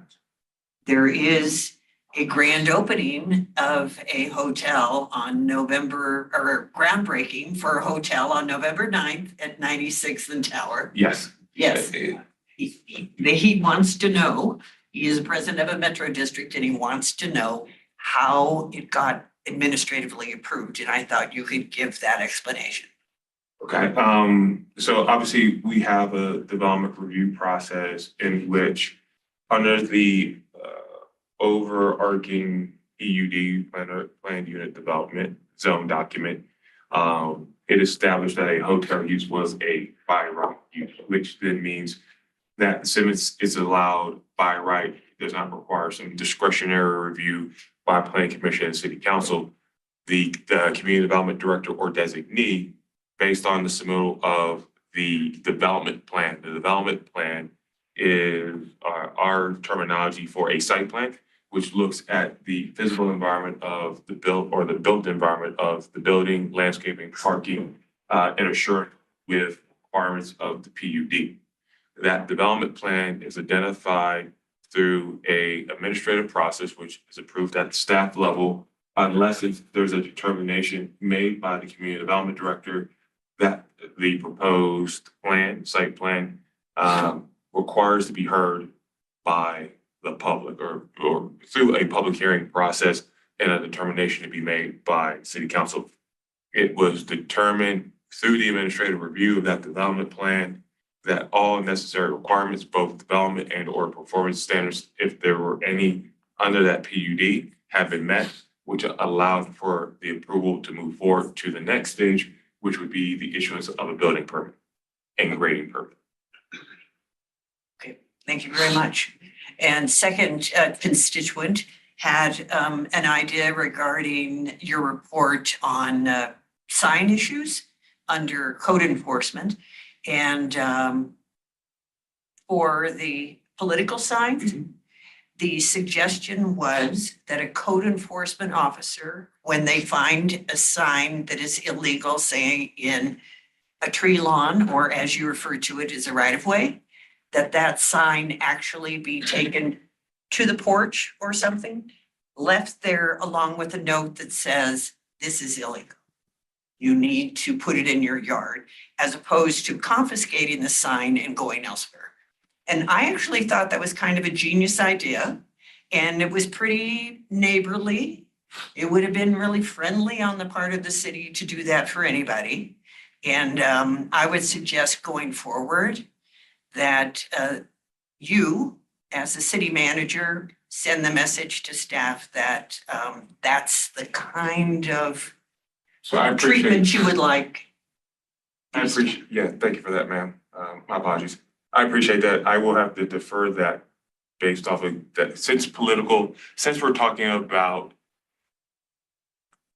signs related to the election.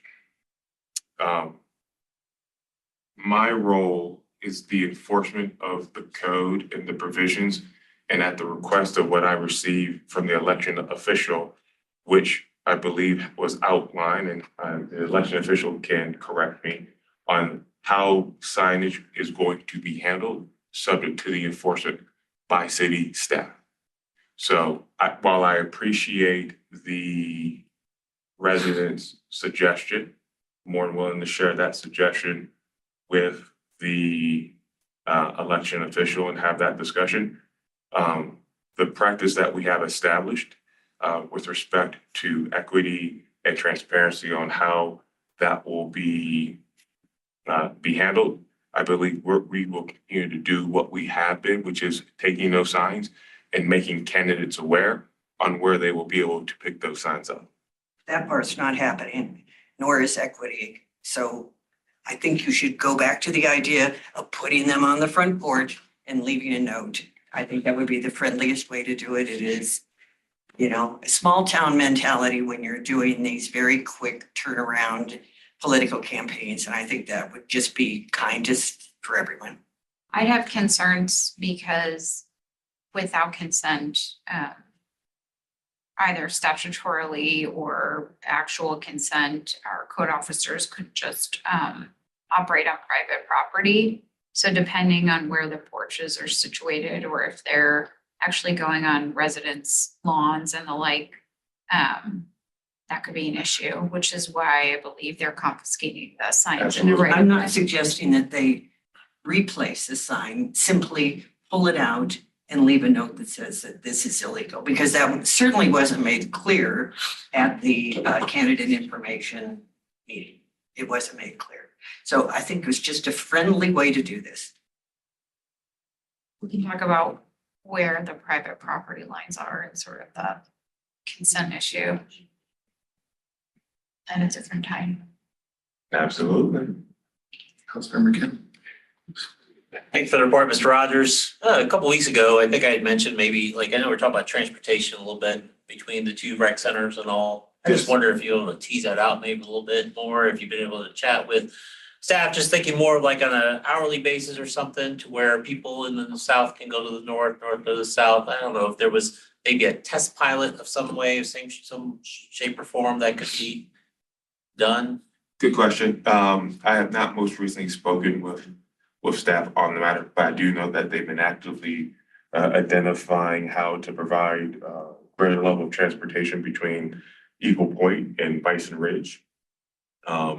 It is something I can definitely just re-engage with them to get an update on where they are at, both just from a vehicular resource and a staffing resource, and be able to push that information out to the council. Just curious if that was potentially a way of doing it. I mean, rather than having folks, riding down on Highway 2 or whatever, if they want to, especially when it comes to like events that occur at Bison Ridge that are much more predominant than what's happening in Eagle Point. Definitely. I can definitely say staff was definitely intrigued by thinking about a circulator between the two facilities. I think it's just more of the logistics that we were trying to work through and kind of best make sure that we have a good handhold on and before communicating it out. But I'll give you my truck then, you can use that.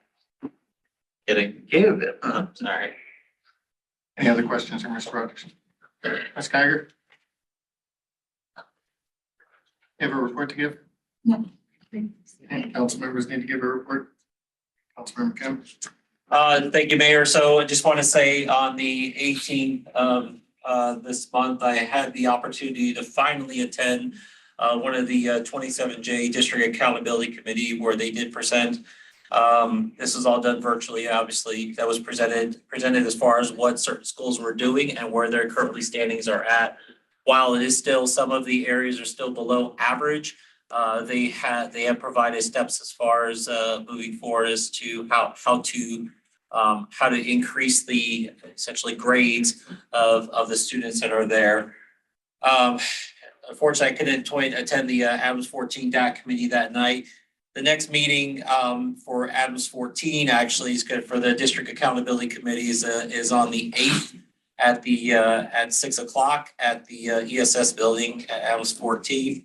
And then for 27J is going to be on, actually the next one's going to be December 20th. It'll be virtual as well. I'll be sure to get that out to over social media and such, so on and so forth, so we could potentially have other parents who want to be involved to kind of join in with the District Accountability Committee. But that's all I've got to report. Thank you. Councilmember Noble? I was at the Active Adult Dinner on Thursday night, where the volunteers received awards. That was a really lovely evening with everyone. A lot of history in that room, of course. And I also attended a meeting with Second Creek Farm residents, a board of directors meeting for the charter school that's going in on 88th and Uravan approximately. I think that it started a great new dialogue, which is a big improvement over the situation that occurred with Landmark. At least they're beginning at the beginning to have a relationship. They will be, however, at the 27J meeting on Wednesday night. They're taking their information there because they were told, unlike what we had been told previously, that 27J, in fact, not only does education, but also operations.